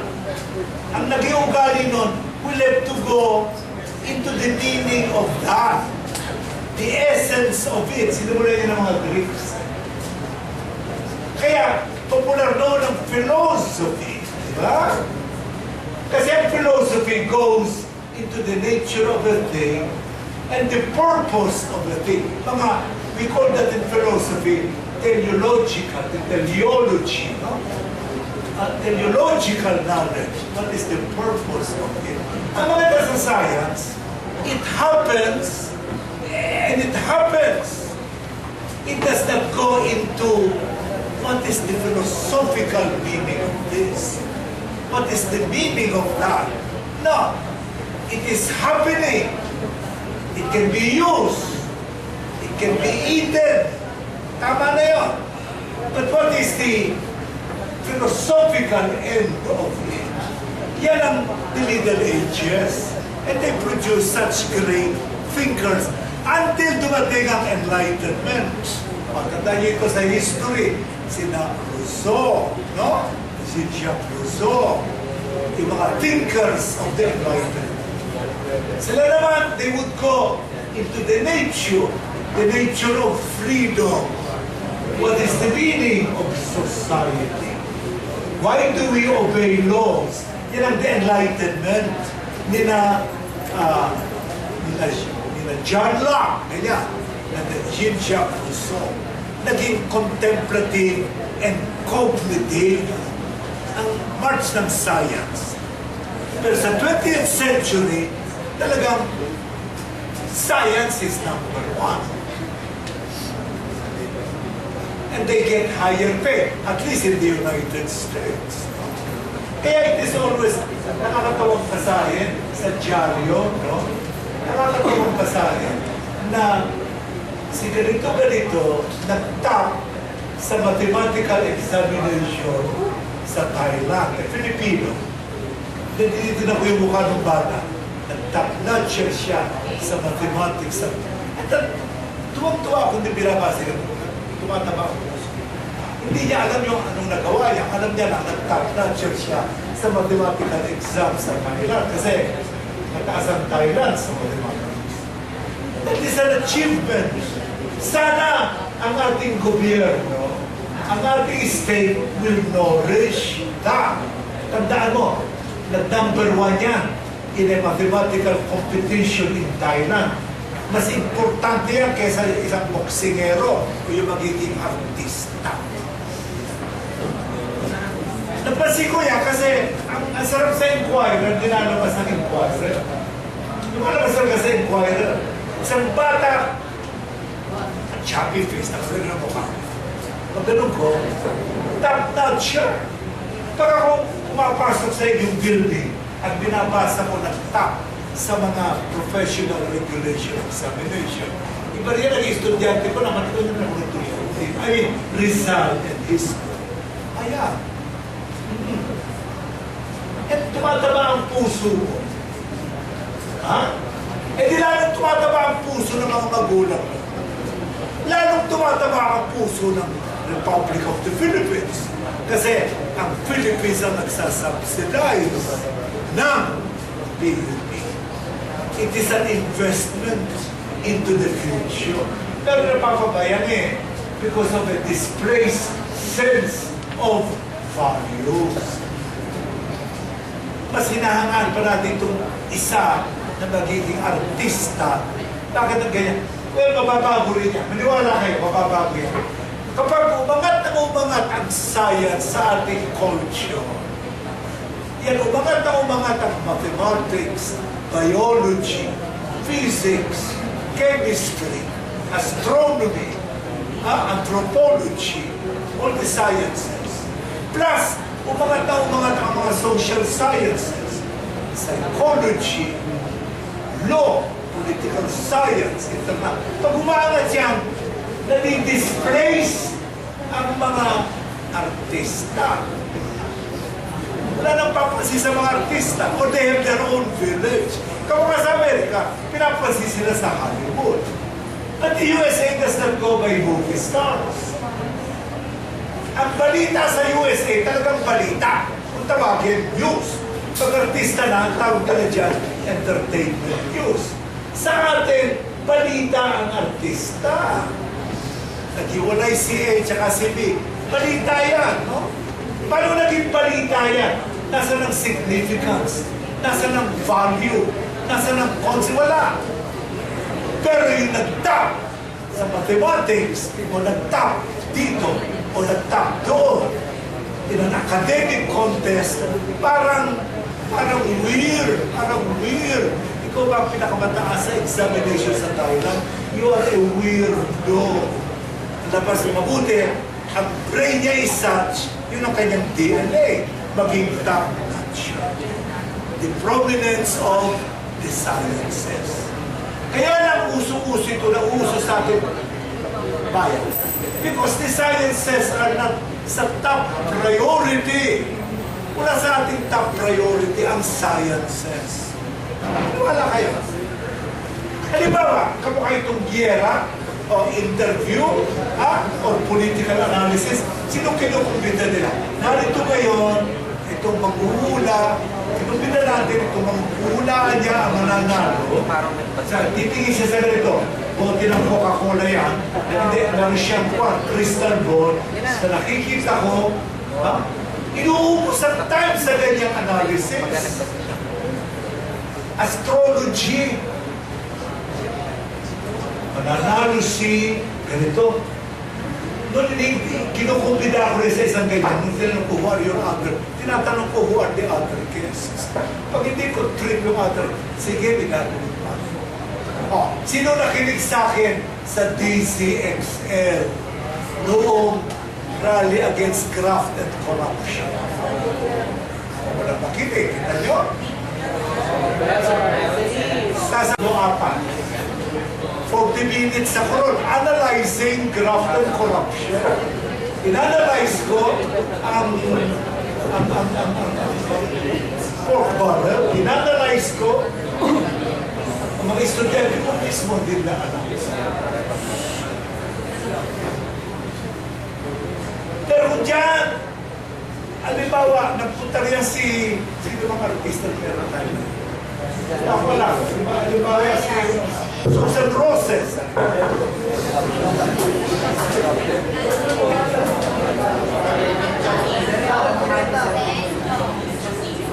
Mayo Fuentes. Wala talaga ako ang pagkilala sa akin. Yes, Susan Roses. Nora Honor. Yeah.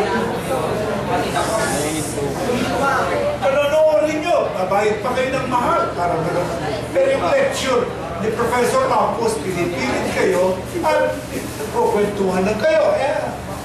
Sinasabi ng professor, siya na nakakalam yan sa kanya lang yan. Wala yan sa buhay mo. No? Mali kayo. You need ideas. You need brain. Maniwala kayo. Brain power ang kailangan ng bayan. Believe me. Ang mga great leaders natin, mga brainy ones. So, Jose Rizal, Apolinario Mabini, Claro Mayo Recto. Ang gagaling ng utak niya. Ngayon, sino na? Ayaw ko lang magitin ang pangalan, baka maging lying na loose. Sabi ko sa inyo, hindi mababago yan hanggang science does not predominate. Pero pag science predominates, mawawala rin yan. Mawawala kayo ng interest dyan. Ang interest ninyo, kamukha ni Steve Jobs. Ano rin yung pelikula yun, ha? I endorse it. Jobs. It's on the life of Steve Jobs. Namatay siya. Hindi niya pinansin ang pancreatic, kala niya kaya. Hindi niya nagkaya ang pancreatic cancer. He died a very young one. Genius yan. Sa Apple. Maraming magaling sa Apple, pero tanyag siya. Yung buhay niya sa pelikula, panoorin niyo. Lalo computer engineering kayo, panoorin niyo. You'll get ideas sa computer. At saka ito nga, marami sa computer. Pero mas gusto ko ito, serious. Okay? Now,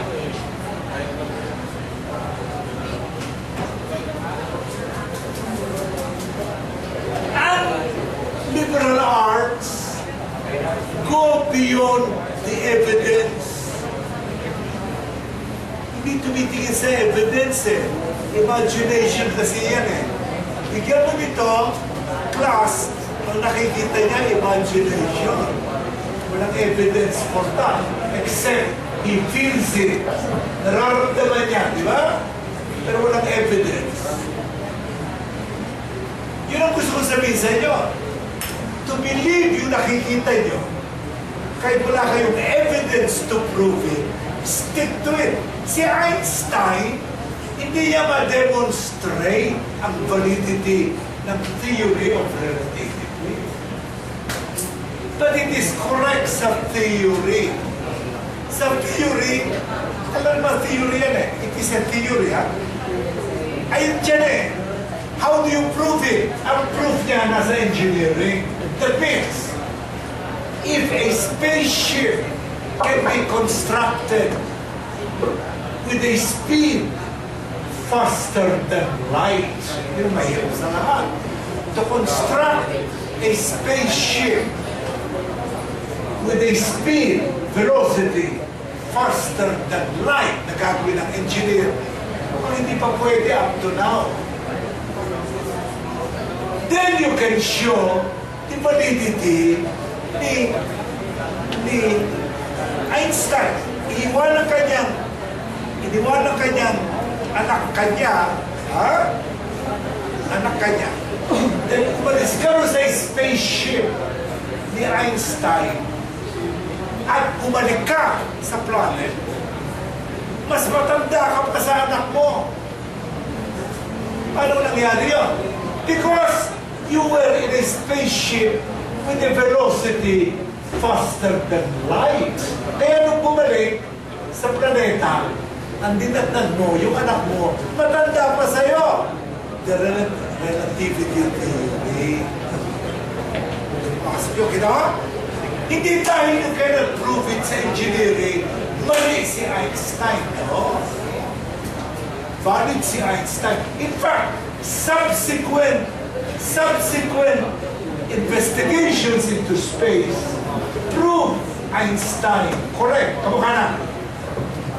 Light travels in a straight line. At saka, straight lines never meet. Straight lines never meet. But you know, in space, they meet. Straight lines meet in outer space because of space itself. No? The nature of space. Kaya iba ang mga assumption. The purity of the mind narito. Kaya kahit walang evidence for it, if it is in the construct of the mind, and it cannot be proved invalid, illogical, okay yun, but it remains a theory. Now, the theory of relativity became the atomic bomb under the genius of J. Robert Oppenheimer. Diba? Yung kanilang experiments sa Amerika. You see how this is the theory and other geniuses add to it and then something is produced. And that is why there is no question Einstein was the greatest physicist of the 20th century. Hindi si Newton. Dahil nalampasan niya na si Newton.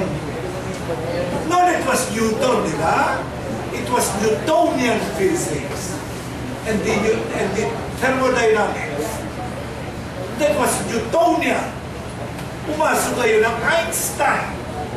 Newton, in a way, had been displaced. Biniro ko mga professors, mga Dominicans sa UST. Ganito lang sila sa akin. Father, do you still continue to teach Aristotelian physics? Professor, do that. Sabi nito. Kasi ang mga Dominicans sa panahon ni Rizal, or Aristotelian physics yun. Physics nga of Aristotle. It is still a branch of knowledge na. Pero hindi mo ituturo ang physics sa KUP na Aristotelian physics. Aba, magkakaroon ng maraming errors. Hindi papasa yung estudyante sa professional regulation exams. Pero kailangan si Newton. Kasi they built on Newton, no?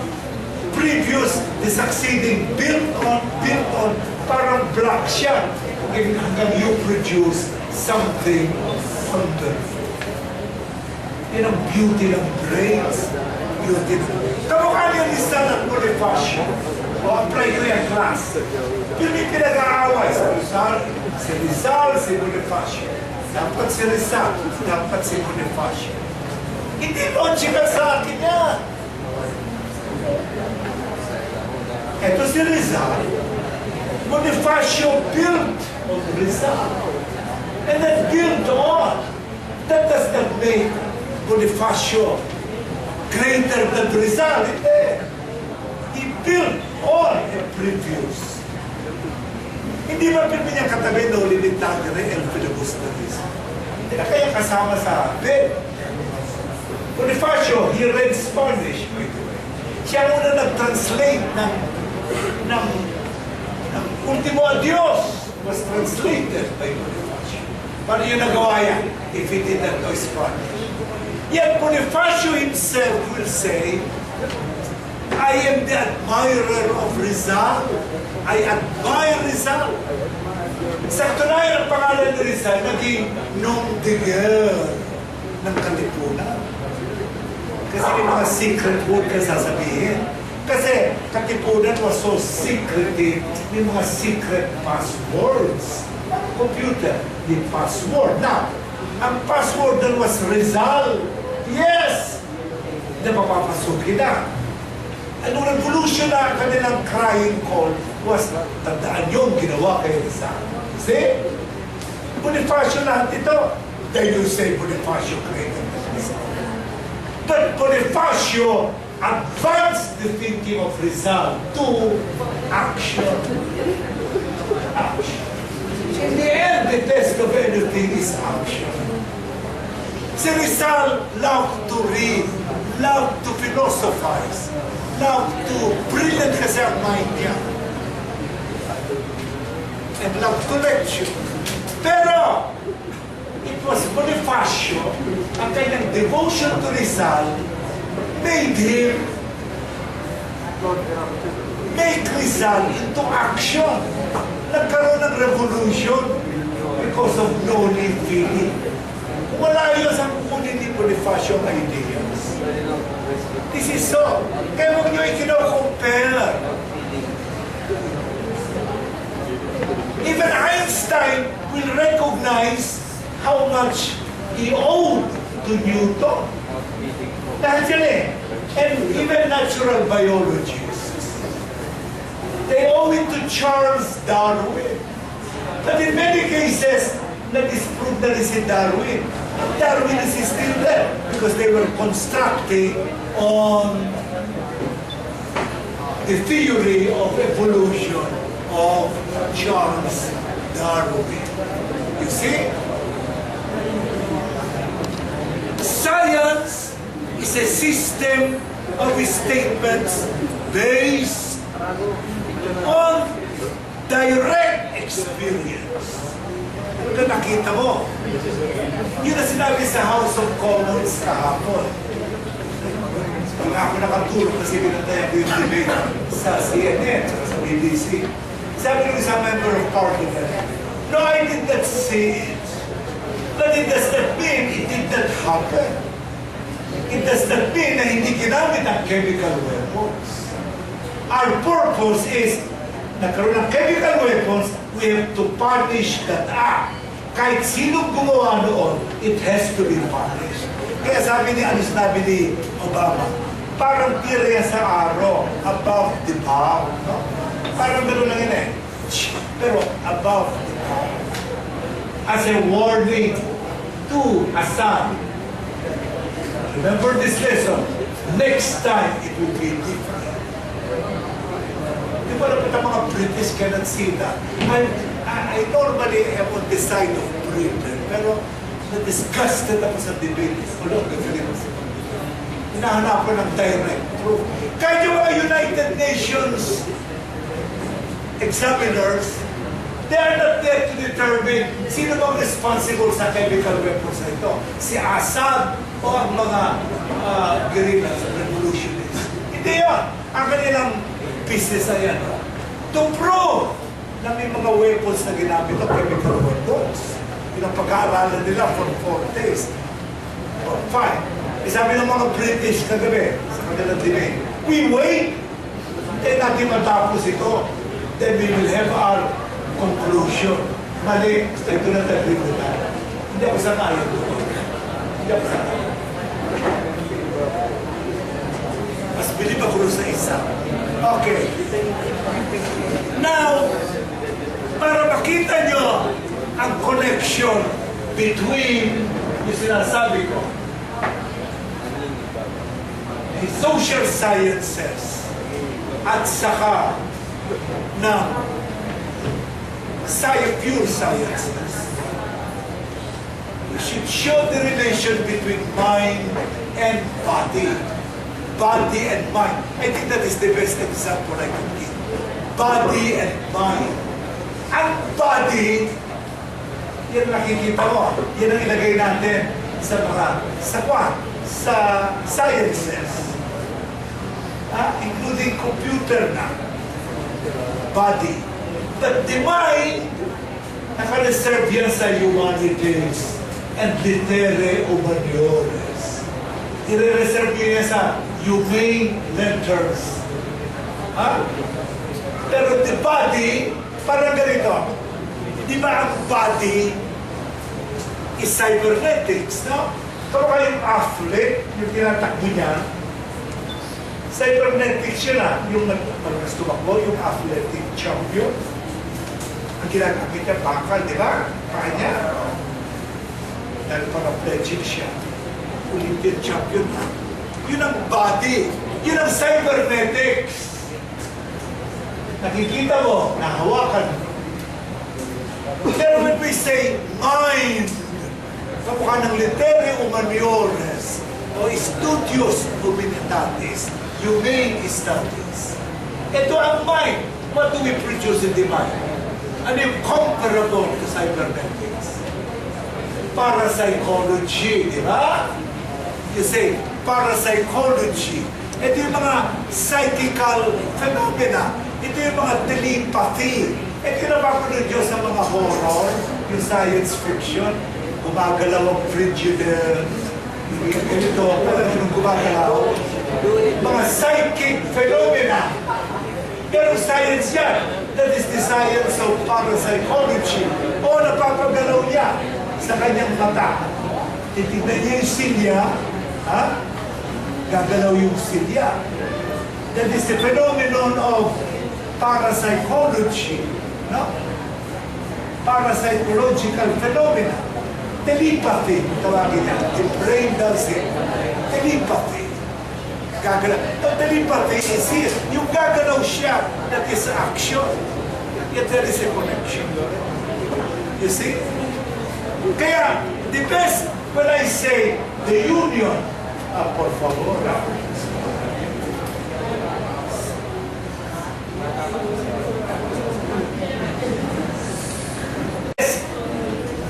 example I can give, the working together, science and technology and the social sciences,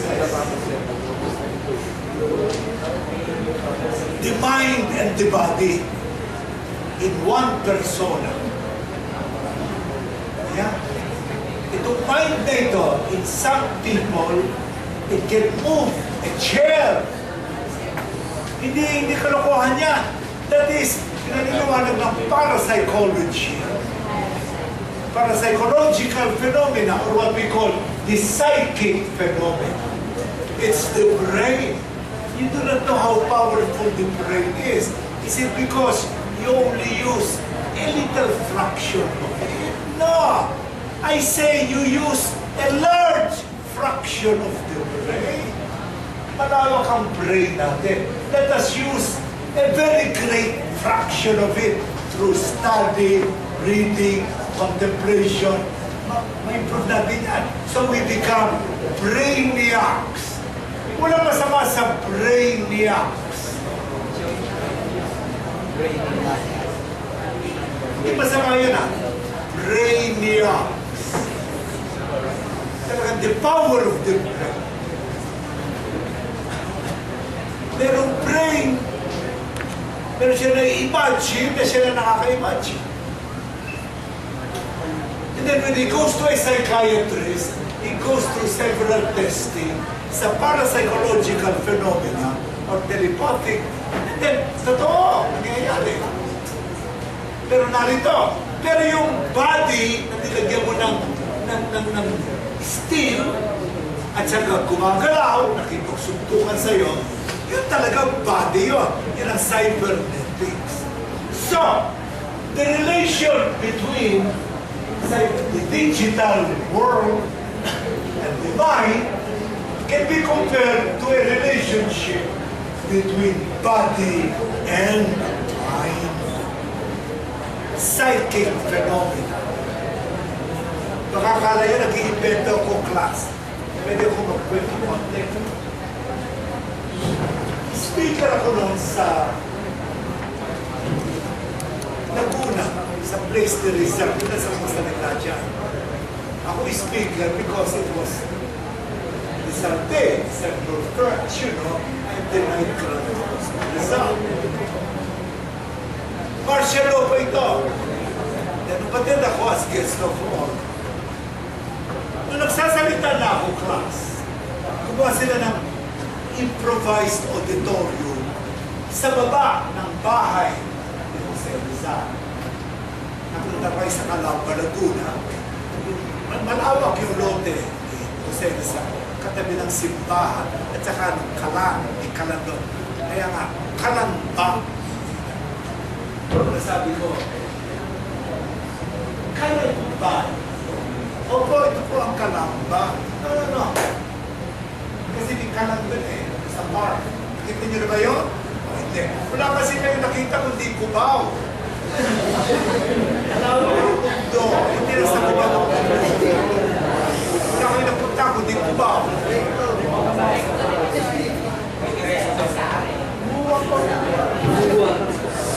Bata ba kayo? Malawak ang mundo, mga bata. Mga tulak, tingin, di ba sabi ko sa inyo? Tingin ko sa iyo, kayo ay aking mga apo. Sa tuhod. Tingin ko sa mga estudyante ko, mga apo. That is how I relate to them. My grandfather lived. Tingnan niyo ito. Doon may park. Sa park nila, laking kalang. May kalang talaga. Punta ko na, sabi ko na sa mail. Yan, ano ko na yung kalang. Kalang. Ano yun? Yan ang. Kalamba. Oh, yes, my professor. This is Kalamba. Ano ko na sa Kalamba na? Pero yung Kalamba, pinamala ng bayan. Sabi ko ngayon, kaya pala tinawag ng Kalamba. Sa mapa ang shape niya, kalang. Punta niyo yung mapa ng Pilipinas. Nakakita na pa kayo ng mapa ng Pilipinas? Punta niyo yung Kalamba. In the shape of a kalang. Tignan niyo.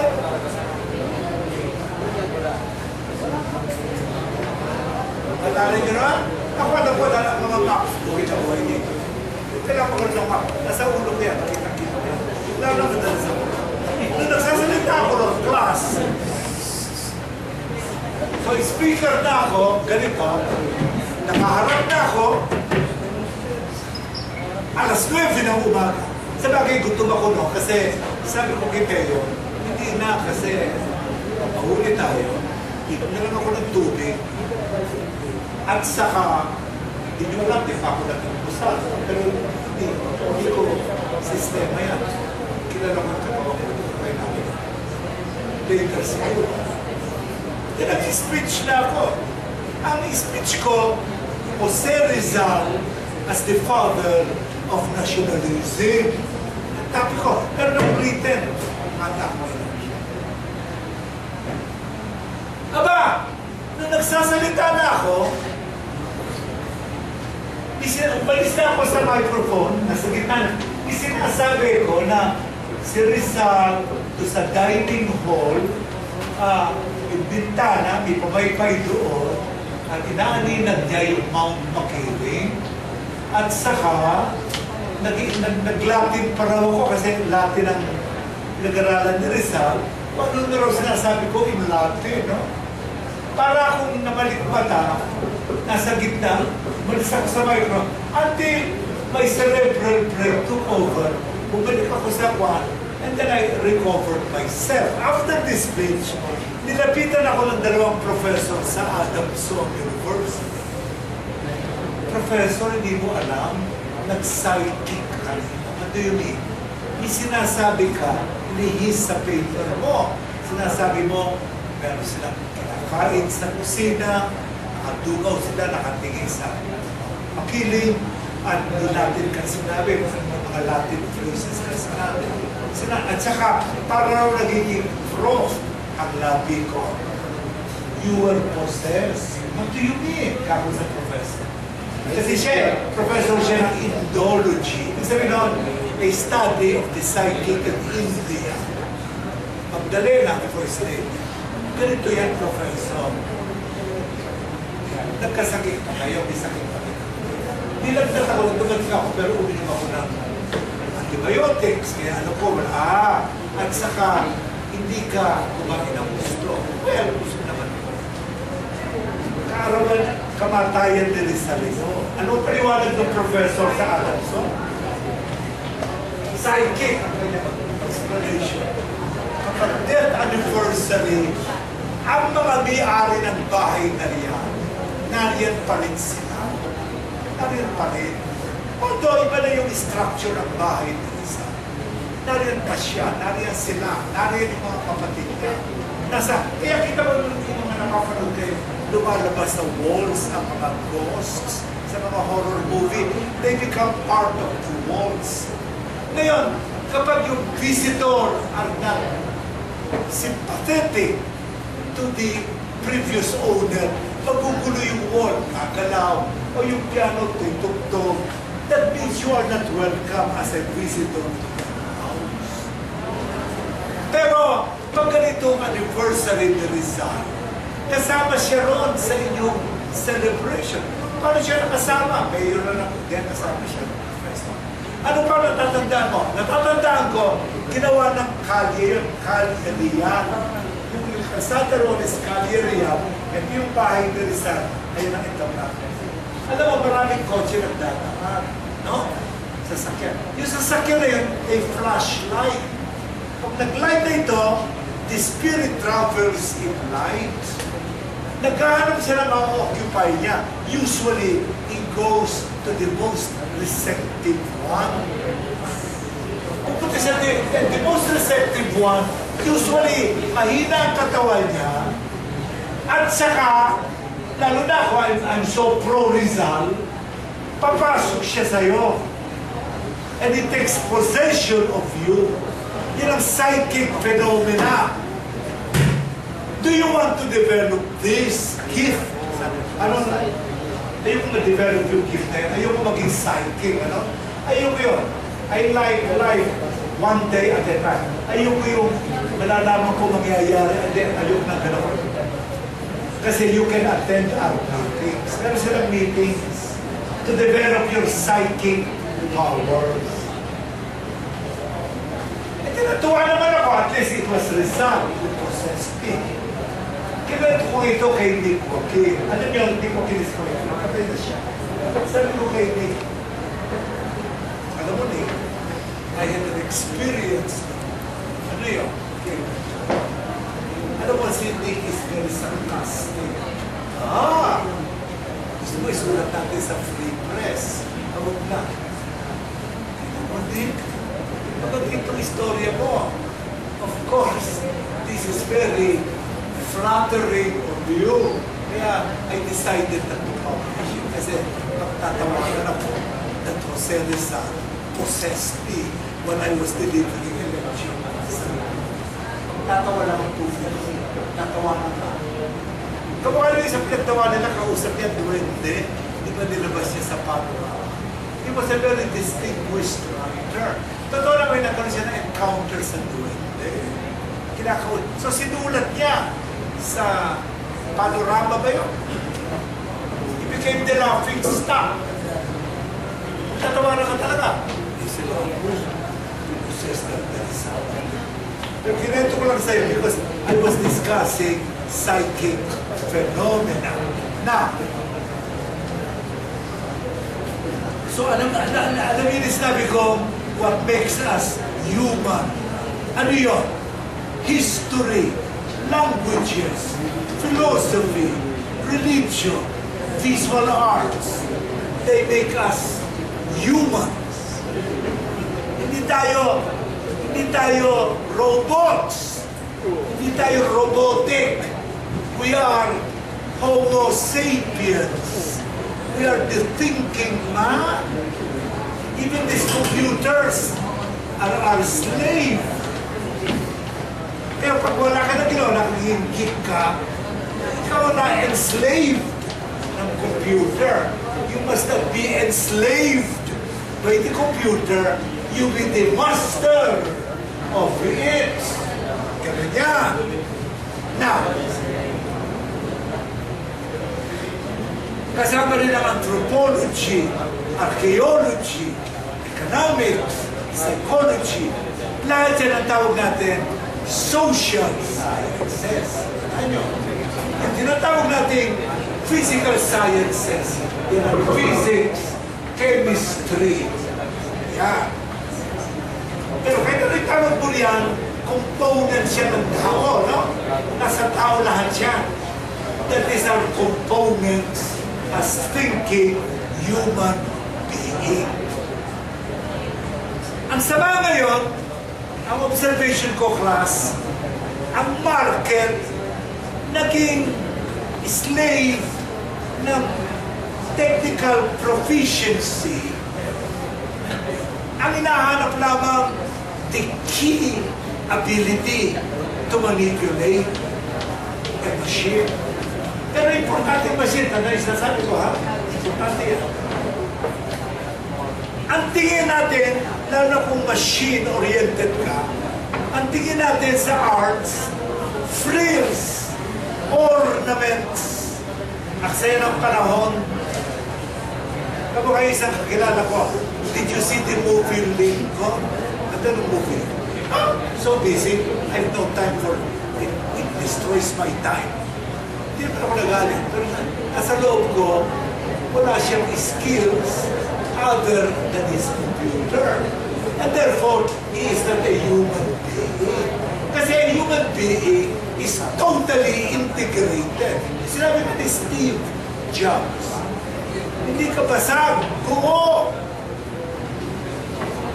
At naman ang tansin niya, kasi lang panahon, mga gago na nagsis. Nakakaisunto yun eh. Hindi ang labas ko, gago rin. Hindi panahon na kumanood ng Lincoln. And I'm telling you to see the movie Jobs. Biography yan ng master of the computer, Steve Jobs. You will be inspired. Pero alam mo na panonoorin nyo, alam ko na, bakit hindi ka crush ng crush mo?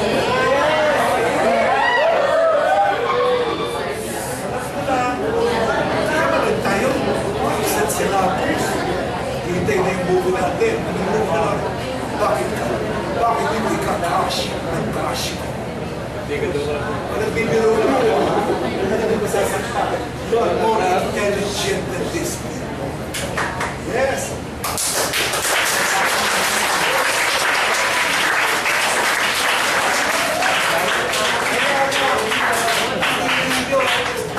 Computer engineering.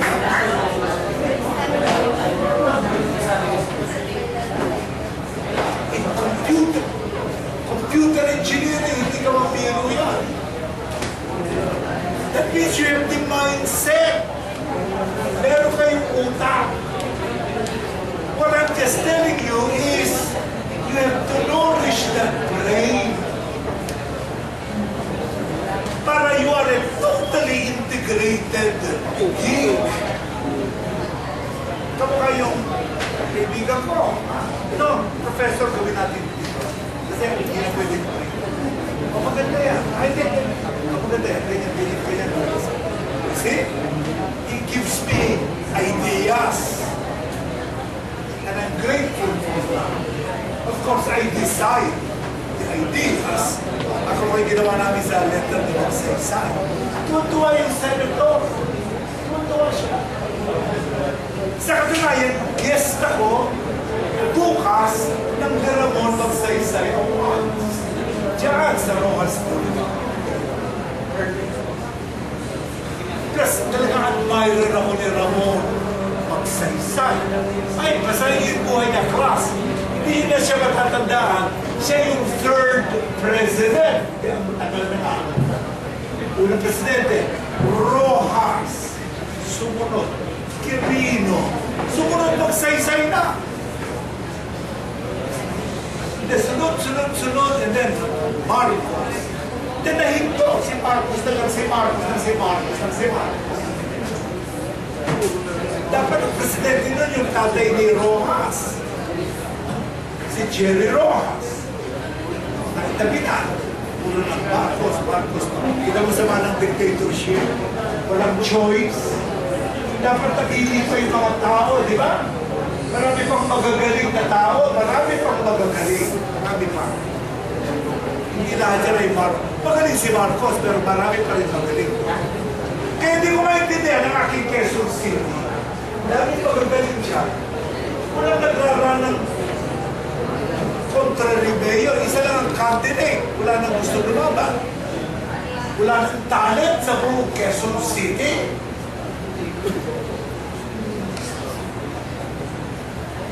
In fact, nagpresenta ako din eh. Ay, pwede ba ako mag-professor hanggang tagumpay? Ha?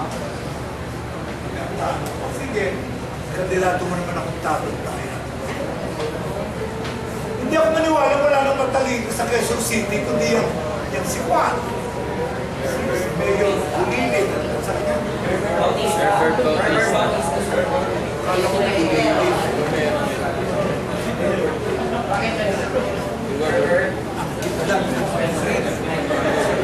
Pero ginagalo siya. Okay, kinig. Ang pinapansin na ngayon, frills lang, ano ha? Now, with the growth of our universities, kamukha ng PUP, na-emphasize ito. PUP. Binito ko talaga sa PUP. Bakit ako bilib? Pero kilala ko PUP, tsaka sa akin palagay, tama ang philosophy ng eskwela natin.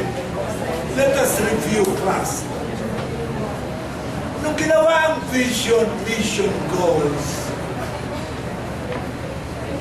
naroon ako sa main building. Ako ang director of the Center for International Relations sa PUP noon.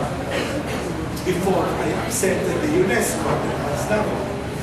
Then we were having sandwiches. Sabi ni Doc Prudente, Joe, basahin mo naman ito. So, review ko yung text ng mission, vision ng PUP. Ewan ko kung nakalagay pa yan sa mga kwarto. Yung panahon namin, which was 86, 87, tsaka before martial law, let us say, 71, 70, 69, nakapaskil yung vision. Kung makikita nyo dyan ang linyang humanist internationalism, sa akin ang galing yung phrase. Humanist internationalism. Yan ang nakasulat sa vision ng PUP, no? And nationalist-oriented education sa mga nationalists siya because Prudente, the great Prudente, was the leading nationalist. In-insist niya yan. Pero pinabasa niya po sa akin. We were having, kasi Sandwiches ang kinakain niya pag-lunch. And you can just go into his room. Ang magalaki ito, I don't need an appointment. I just march into the room kasi bago ako pumunta ng UST, dadaan ako siya. What's new, Joe? Sir, what's new? Oh, sabi mo na ito, dahil siya club sandwich, no? Masarap naman yung sandwiches. Now, sir, tama itong nationalist. Of course, I agree. Nationalist-oriented. Pero sir, may pasok na dala kong director nga nun ng Center for International Relations sa PUP, dito, sa Mabini. Yung big room na yun sa akin. Bakit? Ano yun? Sabi dito, pwede natin pasok something about internationalism. Oo nga pala. Siyempre, papasok mo yan. Ikaw ang SIR, Center for International. So, pumasok yung humanist internationalism. Yung freedom, peace, democracy. Sa akin din yan. Hindi kayo.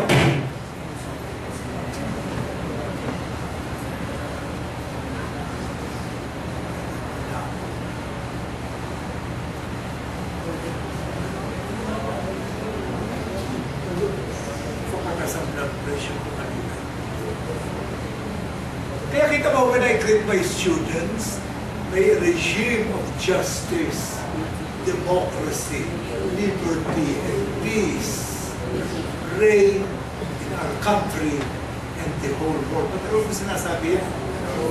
Kasama yan sa vision ninyo, hindi nyo napansin? In an atmosphere of brotherhood, peace, freedom, justice, and education. Nakasulat yan sa mission, vision, goals of PUP. Hanggang ngayon, dahil hindi naman pinagay siguro, although hindi ko na nakikita.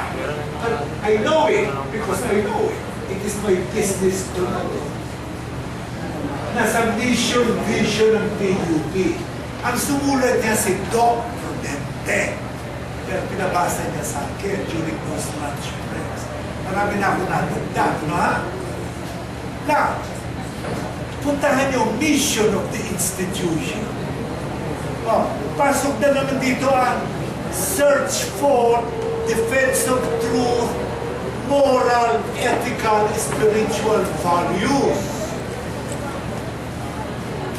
Kaya ako nagtatagal sa UST because of moral, ethical values. Sa UP, hindi yan napaliwanag yan eh. Pero sa UST, napakaliwanag ng moral, ethical values, no? Nakasabit din yan. Sa inyo, yung mission, vision, goals of PUP. Hindi nyo alam, kasama ko na yan. Then, sa paragraph 4, relevant cultural heritage ang mga binana. Yan sila Jose Rizal, Marcelo H. del Pilar, yan ang cultural heritage natin. Then balik na naman sa defending human rights. Sa libro ko, and the Propellers record, yung libro ko is an entire chapter on human rights and human dignity. Then puntahan nyo sa paragraph 6, with liberal arts-based education. Yan ang sinasabi ko ngayon kanina pa alauna. Alas 4 na ngayon. So alas 3 hours na. 3 hours na ako nagsasalita. Ano ha? Yan ang sinasabi ko ito. At nakasulat sa inyong mission, vision, goals of PUP. Ng panahon ni Dr. Nemesio Prudente. Nakasulat. Ito. Liberal arts-based education. Then sumunod na paragraph so that the student and faculty will be conscious of technological, social, politico-economic problems. Kasama ang political, social, economic. You wait, I'll just wait. Kung nainip ka na, you can leave. Yung nainip na, you can leave. Kung nyo ko i-develop ko itong thing. Kung nainip na kayo, you can leave.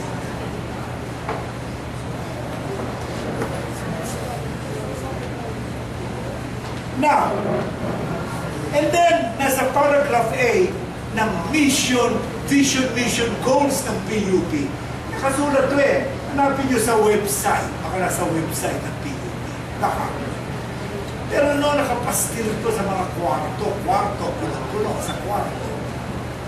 Nakapaskil. And then nakasulat A, national language and the Philippine languages, proficiency in English and other foreign languages. Hindi tinuturo ko. Pinata ko ba ang wikang Filipino? No. In fact, sabi ko, pwede magsalita sa wikang Filipino, English, kasi yun ang mission, vision, goals ng PUP. Punta kayo ron, punta kayo sa website, punta nyo yung vision, mission, goals. Tama sila sa akin. Sa akin yung phrase, humanist internationalism. Di ba pinaliwanag ko lang kanina ano ang humanist sa humanism? Sabi ko yung kanina. Now, sa goals, ito, of course, graduate education, equitable access to higher education. Yun ang sinabi ko sa DCXL noong rally sa graft and corruption. Pinagmalaki kong PUP, sabi ko, it is the University of the Filipinos, by the Filipinos, and for the Filipinos. Sinabi ko. Sa DCXL, 558 sa pihitan ng inyong rally. AM, megahertz.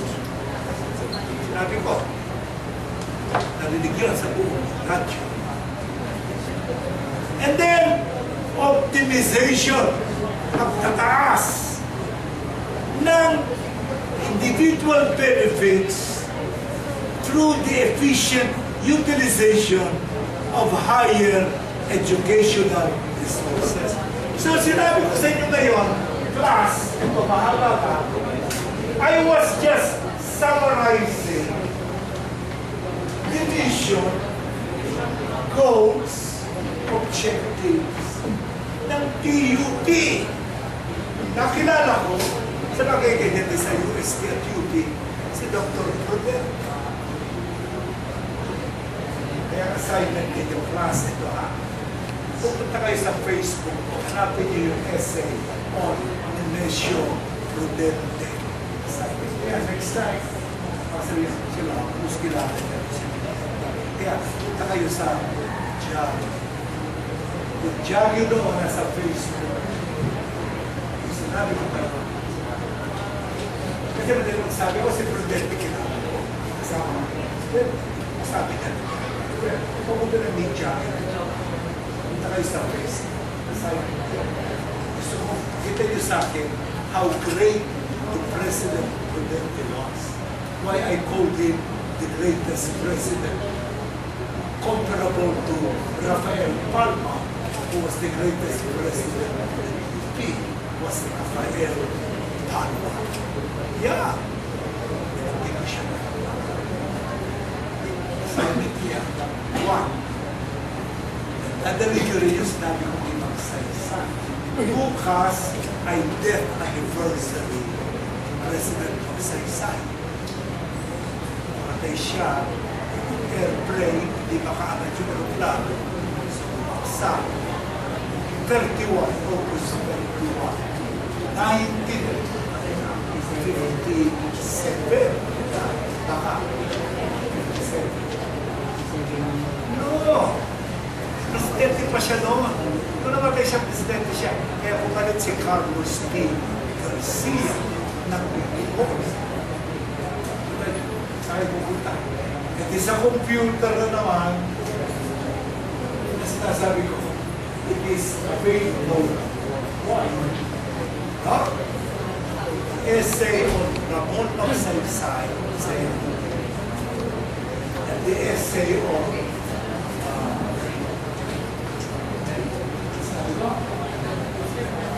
Dr. Nemesio E. Prudente, PUP. Genius siya sa PUP. Kaya yung sinabi ko, ito, pag sinasummarize ko ulit. Kasi nabasa ko talaga ito eh. Basahin mo, Joe. Basahin mo. Joe, basahin. Sabi niya. Sa bakit magaling magsulat sa dito? Sure, ako. Sabay, dukot pa ng sakit. Kasi marami yung kanyang sandwiches. Ano ba ito? Sir. Ano naman? Tanda mo, lunch niya yun eh.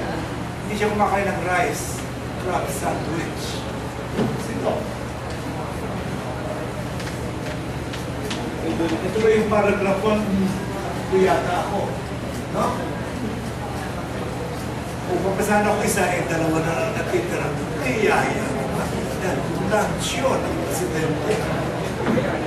Sir, sasama ko lang ito sa ito. Nga pala. Kaya alam ko ito. Alam ko, usually. Now, bago tayo magtapos, tanda yung sinabi ko, ha? Natapos na ako. In my analysis, may giyera. By giyera, I mean, merong cruise missile. Surgical ito, very precise, parang surgery ito. Pipiliin niya ito, tunasin niya. Mga armaments, lalo yung mga chemicals, ni Assad. I think magsosolo ang Amerika, dapat kasama ang Britain. Artist sila, si Obama hindi.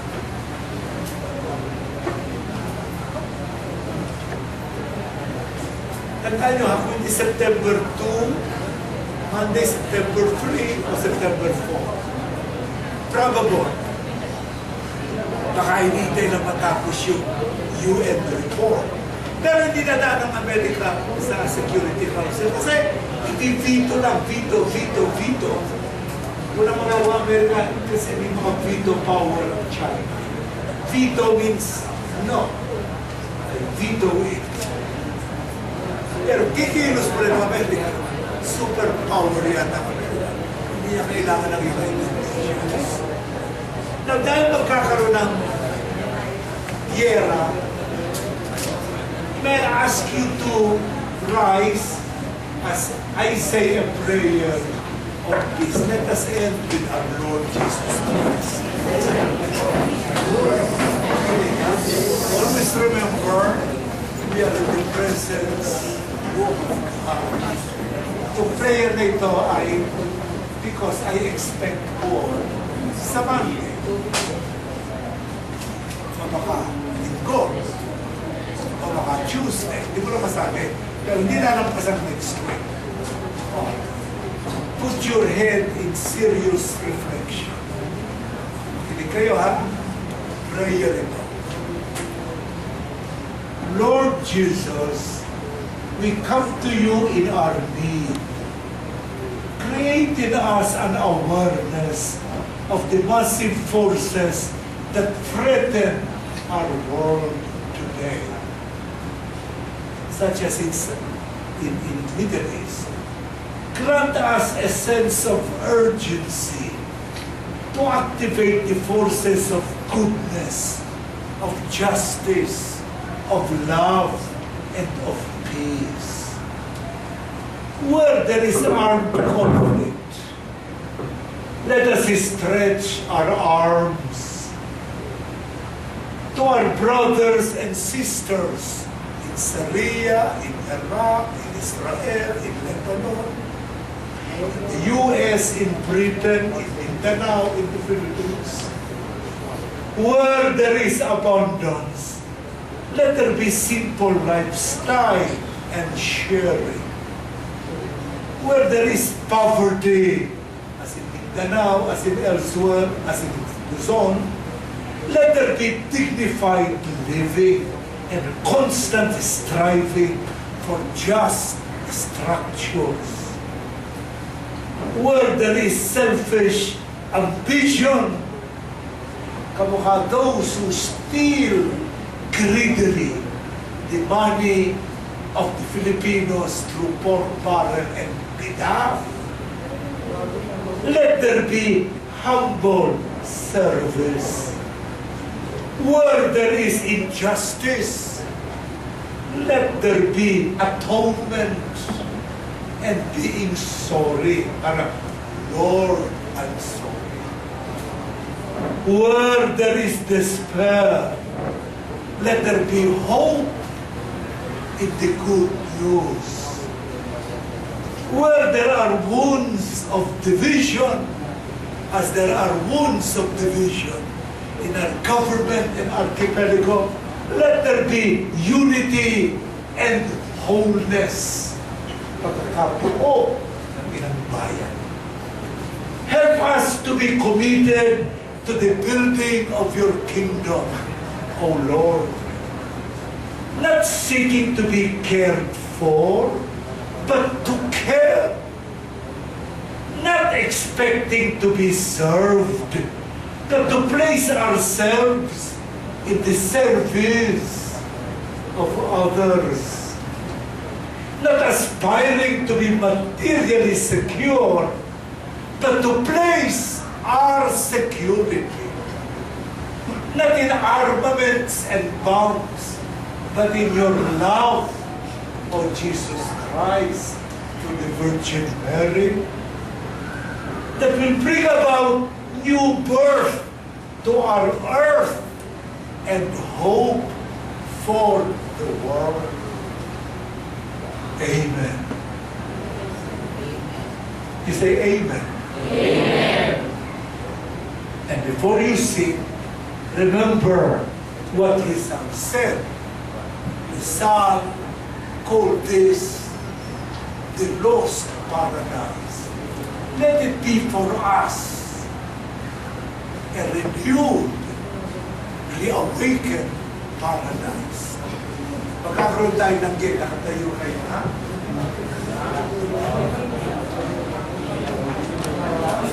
Kunyari, ito yung, di ba si Winnie meron din ito, yung Winnie, wala lang ako nabigay sa inyo.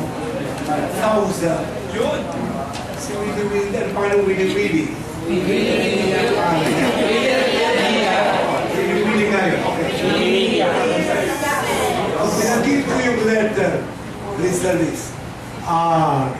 Sasagot kayo, responsible. O practice. Responsible. Rizalis, ano? Responsible. Idealistic. Zealous. Advocate. Liberty. Independence. Is sovereignty. The truth. Reasonist, sabi niyo. Lakas. Reasonist. Sige po, ha? Responsible. Hindi ko naririnig. Idealistic. Zealous. Advocates. Liberty. Independence. Sovereignty. Kinain ko rin nalugaw? Kinain ko. Sinagab with tiempo.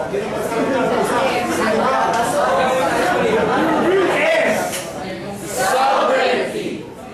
T.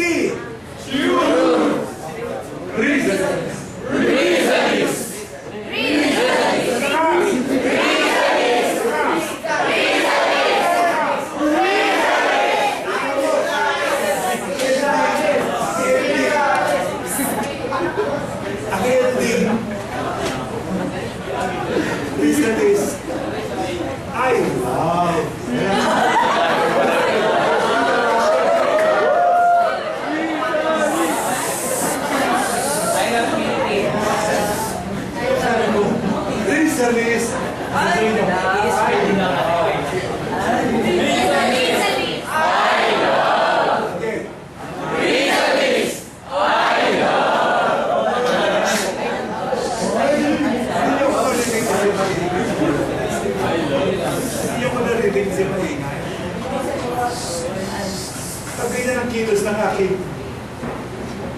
biceps.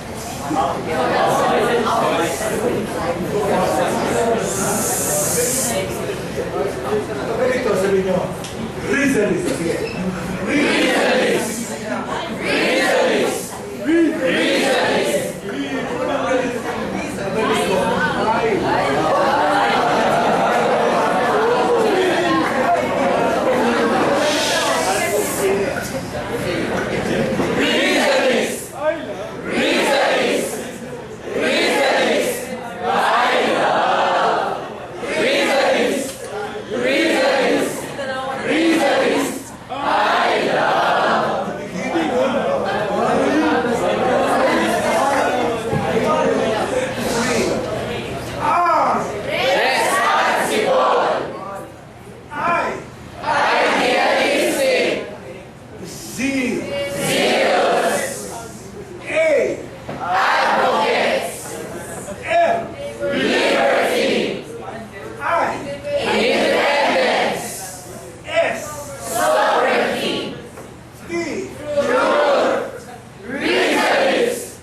Parang national anthem ito. Ano simula nun? 1,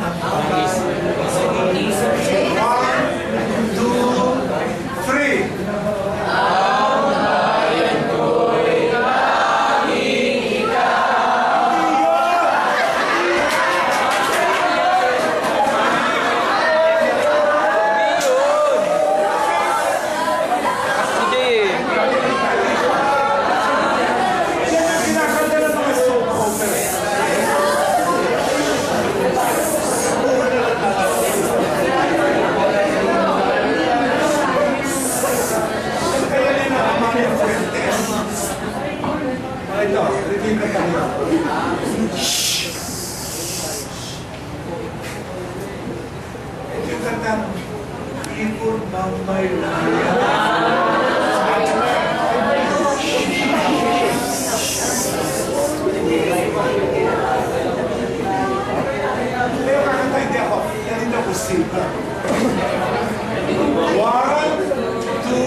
My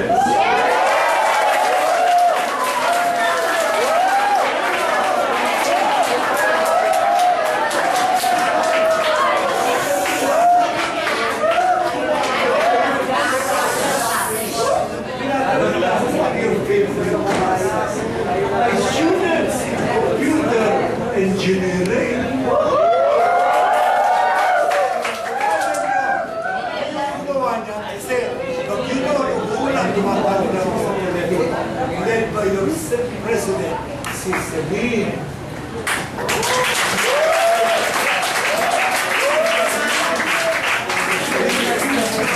Sabine Dillon.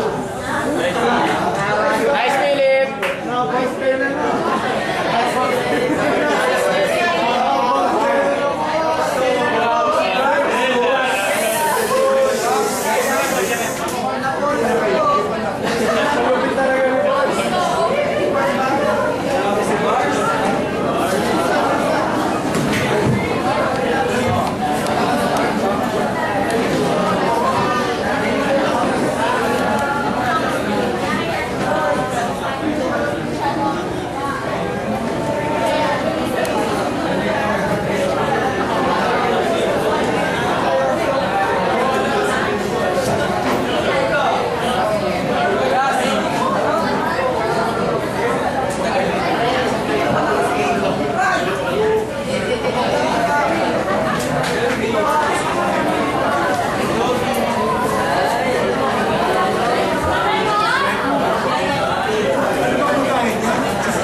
Again, thank you for our guest speaker, none other than Professor Jose David Lapuz. Let's give him a round of applause.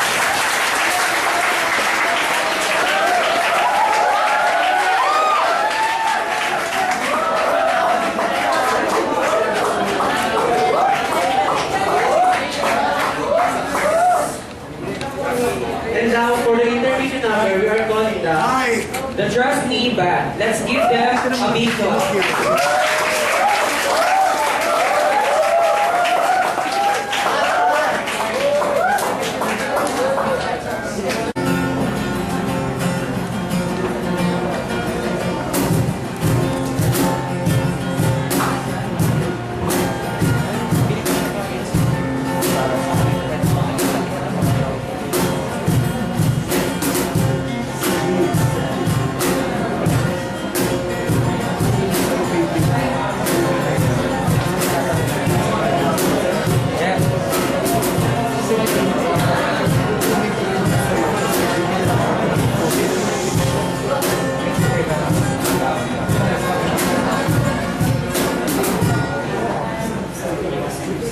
Magandang hapon.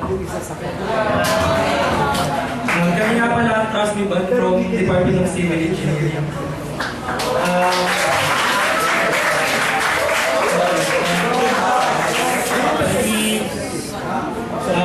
Sige, mag-plugin muna kami. Ilan nyo naman ang page namin sa Facebook, Trust Me Band.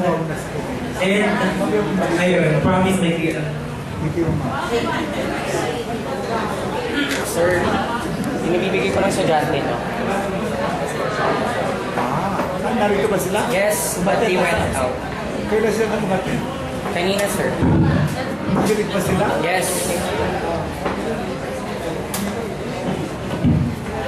Sabi ko sila nakita. Thank you.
is our original song entitled Sumabay Ka Na.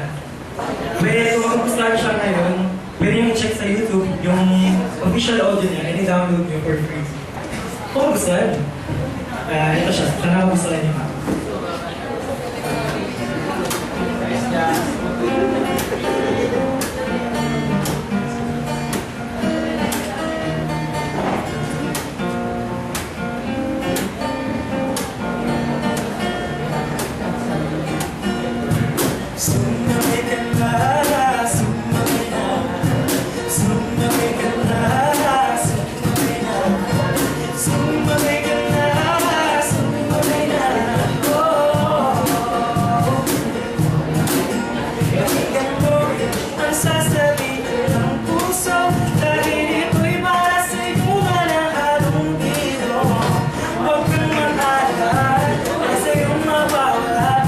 Isipin mo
Hello. Done by Trust Me Band, which was performed perfectly. We go to the awarding of certificate to our guest lecturer, none other than Professor Rosetta David Lapuz. I request all the class officers from COE 24 and COE 23 for the awarding of the said certificate. Officers. And the citation to be read by Celine to be announced.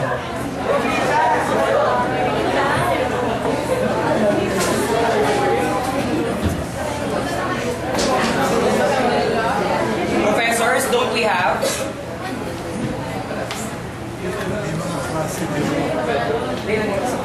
Yes.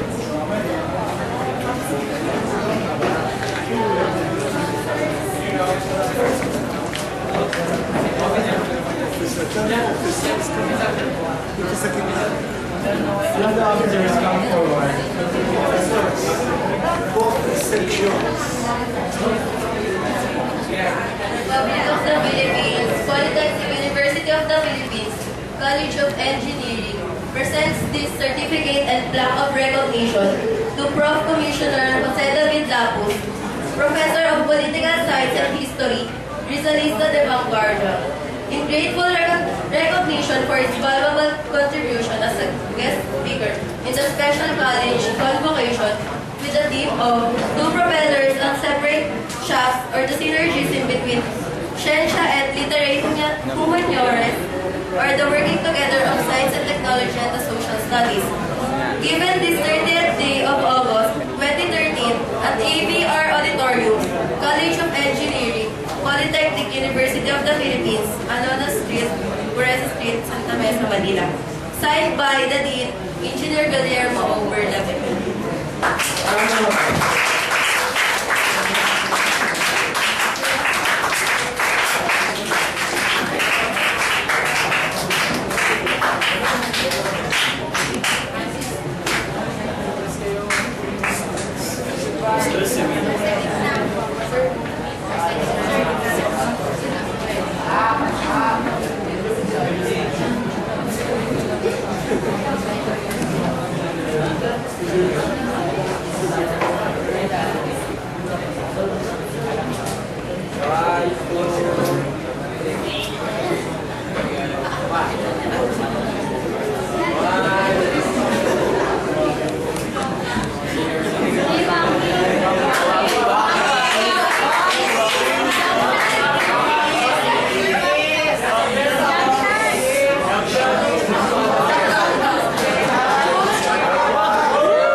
Marami na akong ginagawa. Believe me.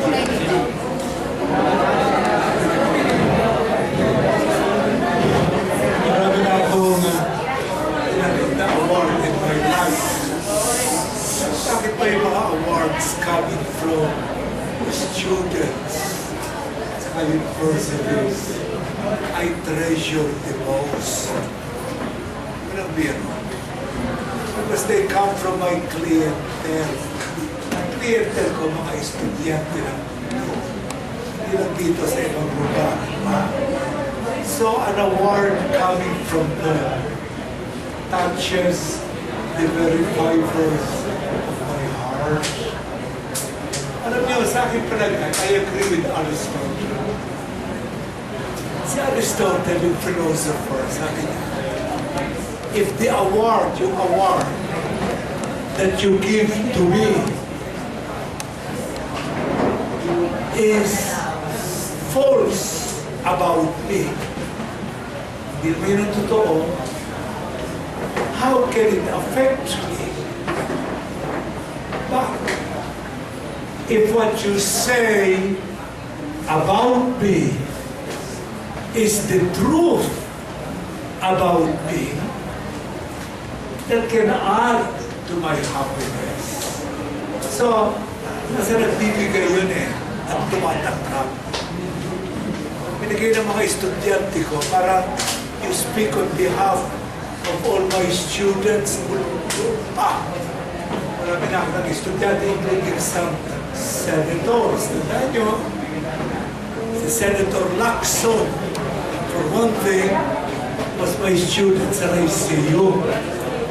Pero tinatapos siya ng AB, hindi niya tinapos. Kasi nag-i-scholar siya ng bayan sa PMA. Sa PMA kasi babayaran ka, may allowance ka pa. He remembers that. Doon, hindi ko na masyado naalala yun. Nakita kami nung reception ni Plus Ople. Professor, noon terror ka. Eh ngayon, well, sabi ko, I have been mellow.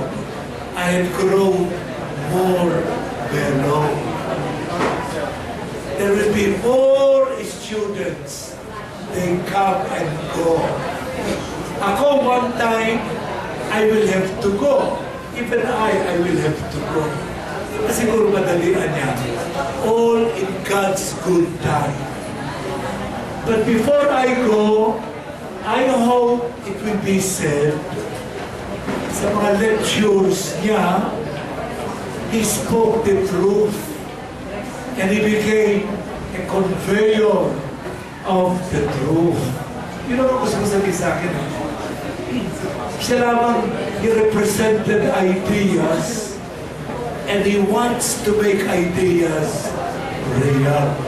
So, kayo, you represent the present generation of his students. Maraming pagdarating. But one day, even Jose David Lapuz will go. And I hope as I go, you will remember me with some affection, who tried his best to be a good teacher to you. It was recognized by some, but you recognize it as my students. So, thank you very much. Thank you.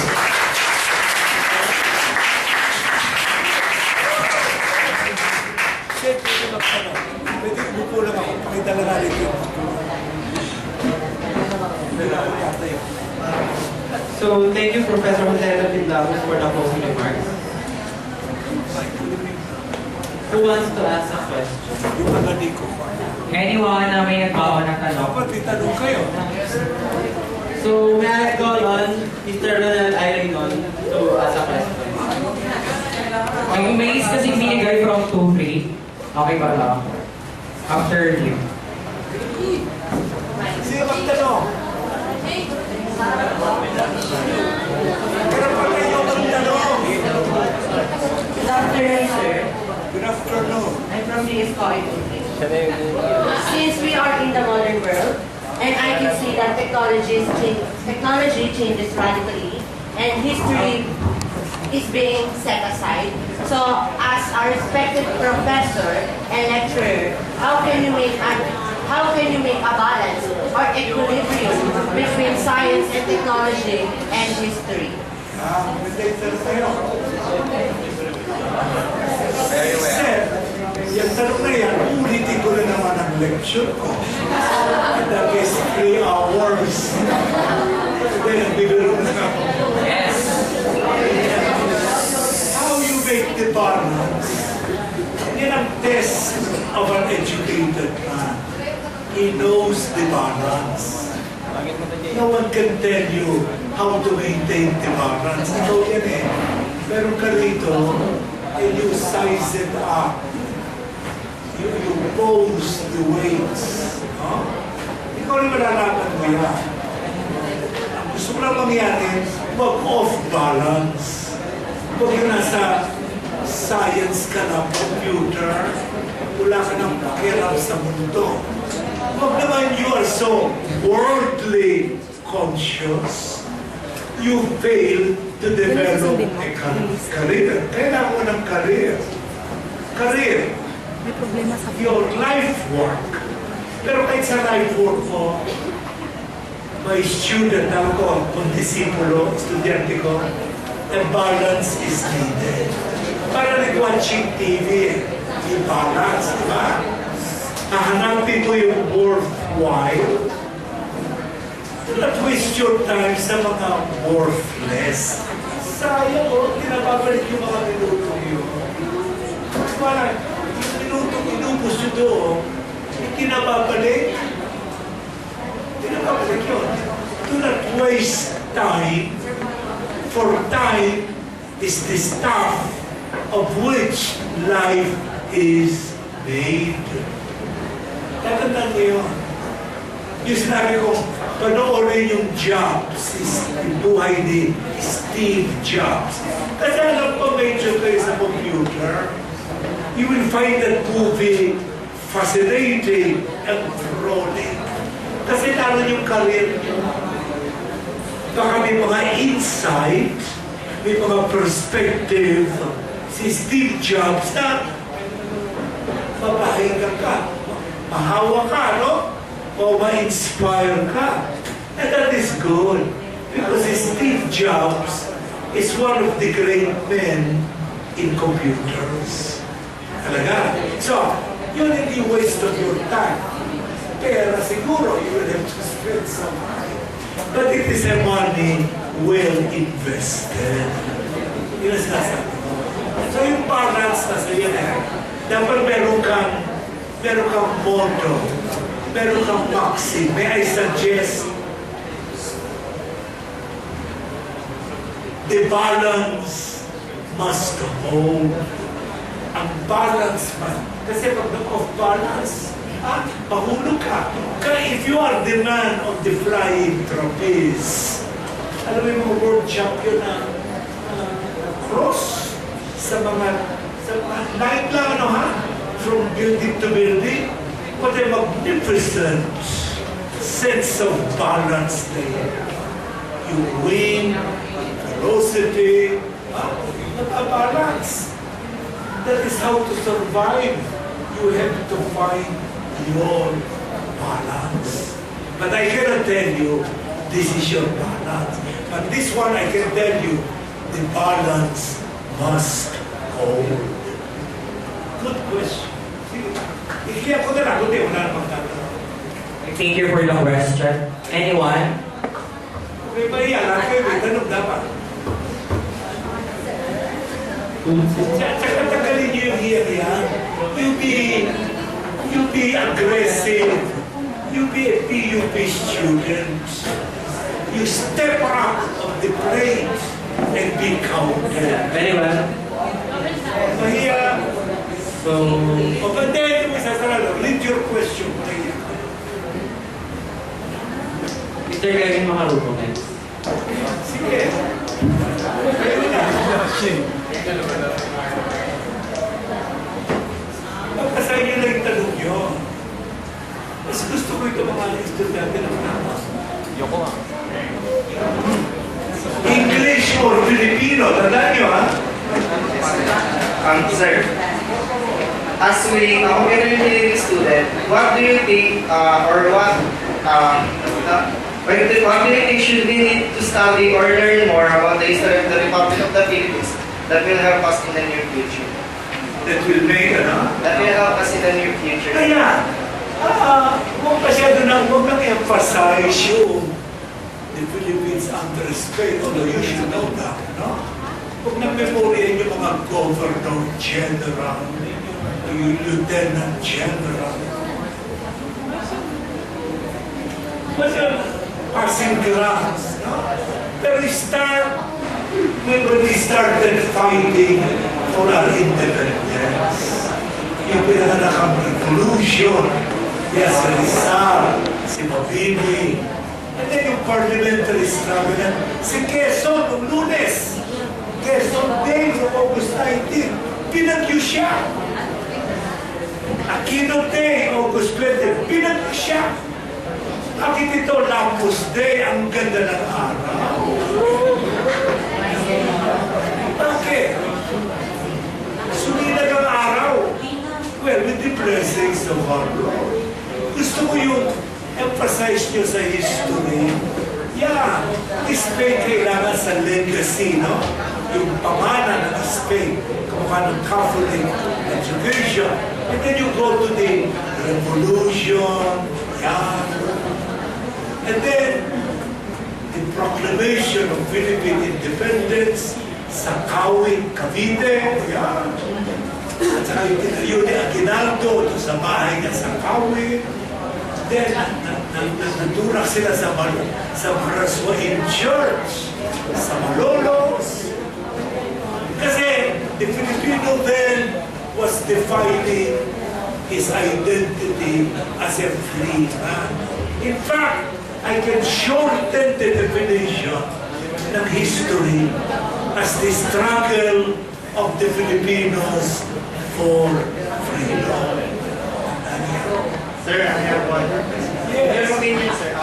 Di ba, sir, yung sa Fort Barons Camp, sir? Sa Fort Barons Camp, sir. Do you think, sir, sapat na po yun para ma-stop yung corruption sa government? Maganda yung tanong na yan. Maganda rin sinabi ko sa DC,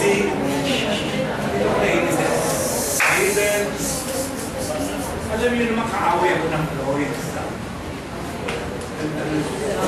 Ito, sinabi ko sa DCXM, I think sabi ko, corruption corrupts.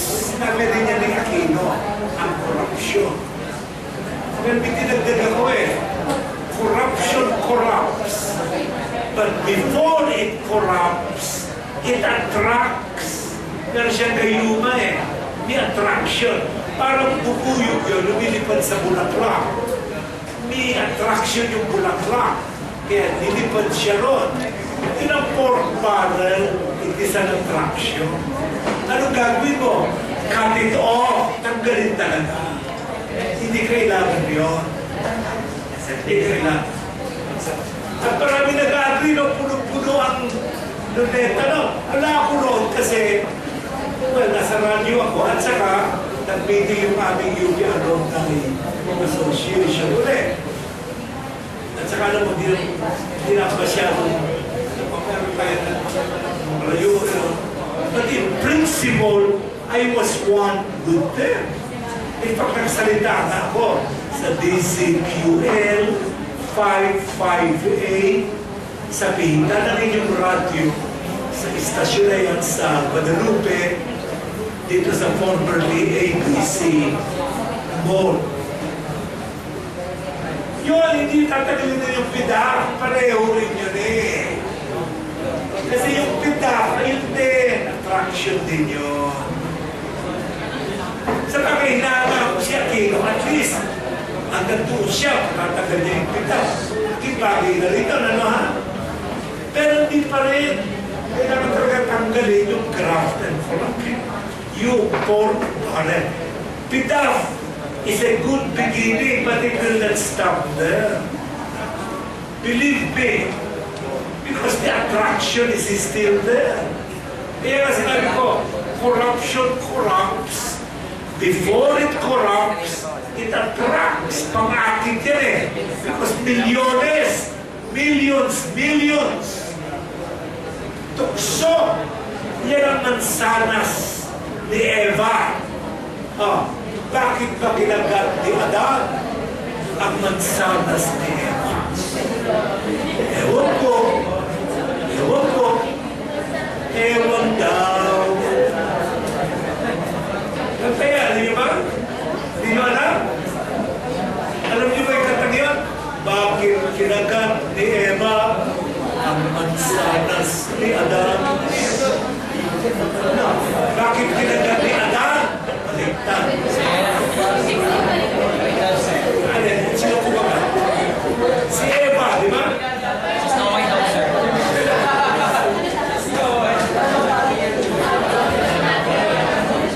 Naroon pa rin yun. Alam niyo sa Bible nakasulat, kapag daw kaligkigan mo, causes you sin. Cut it off! Sabi ni Lord, cut it off! Before it endures the whole body and you burn in hell.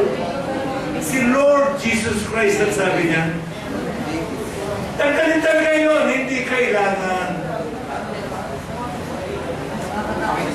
Yes. Okay. Not seeking to be cared for, but to care. Not expecting to be served, but to place ourselves in the service.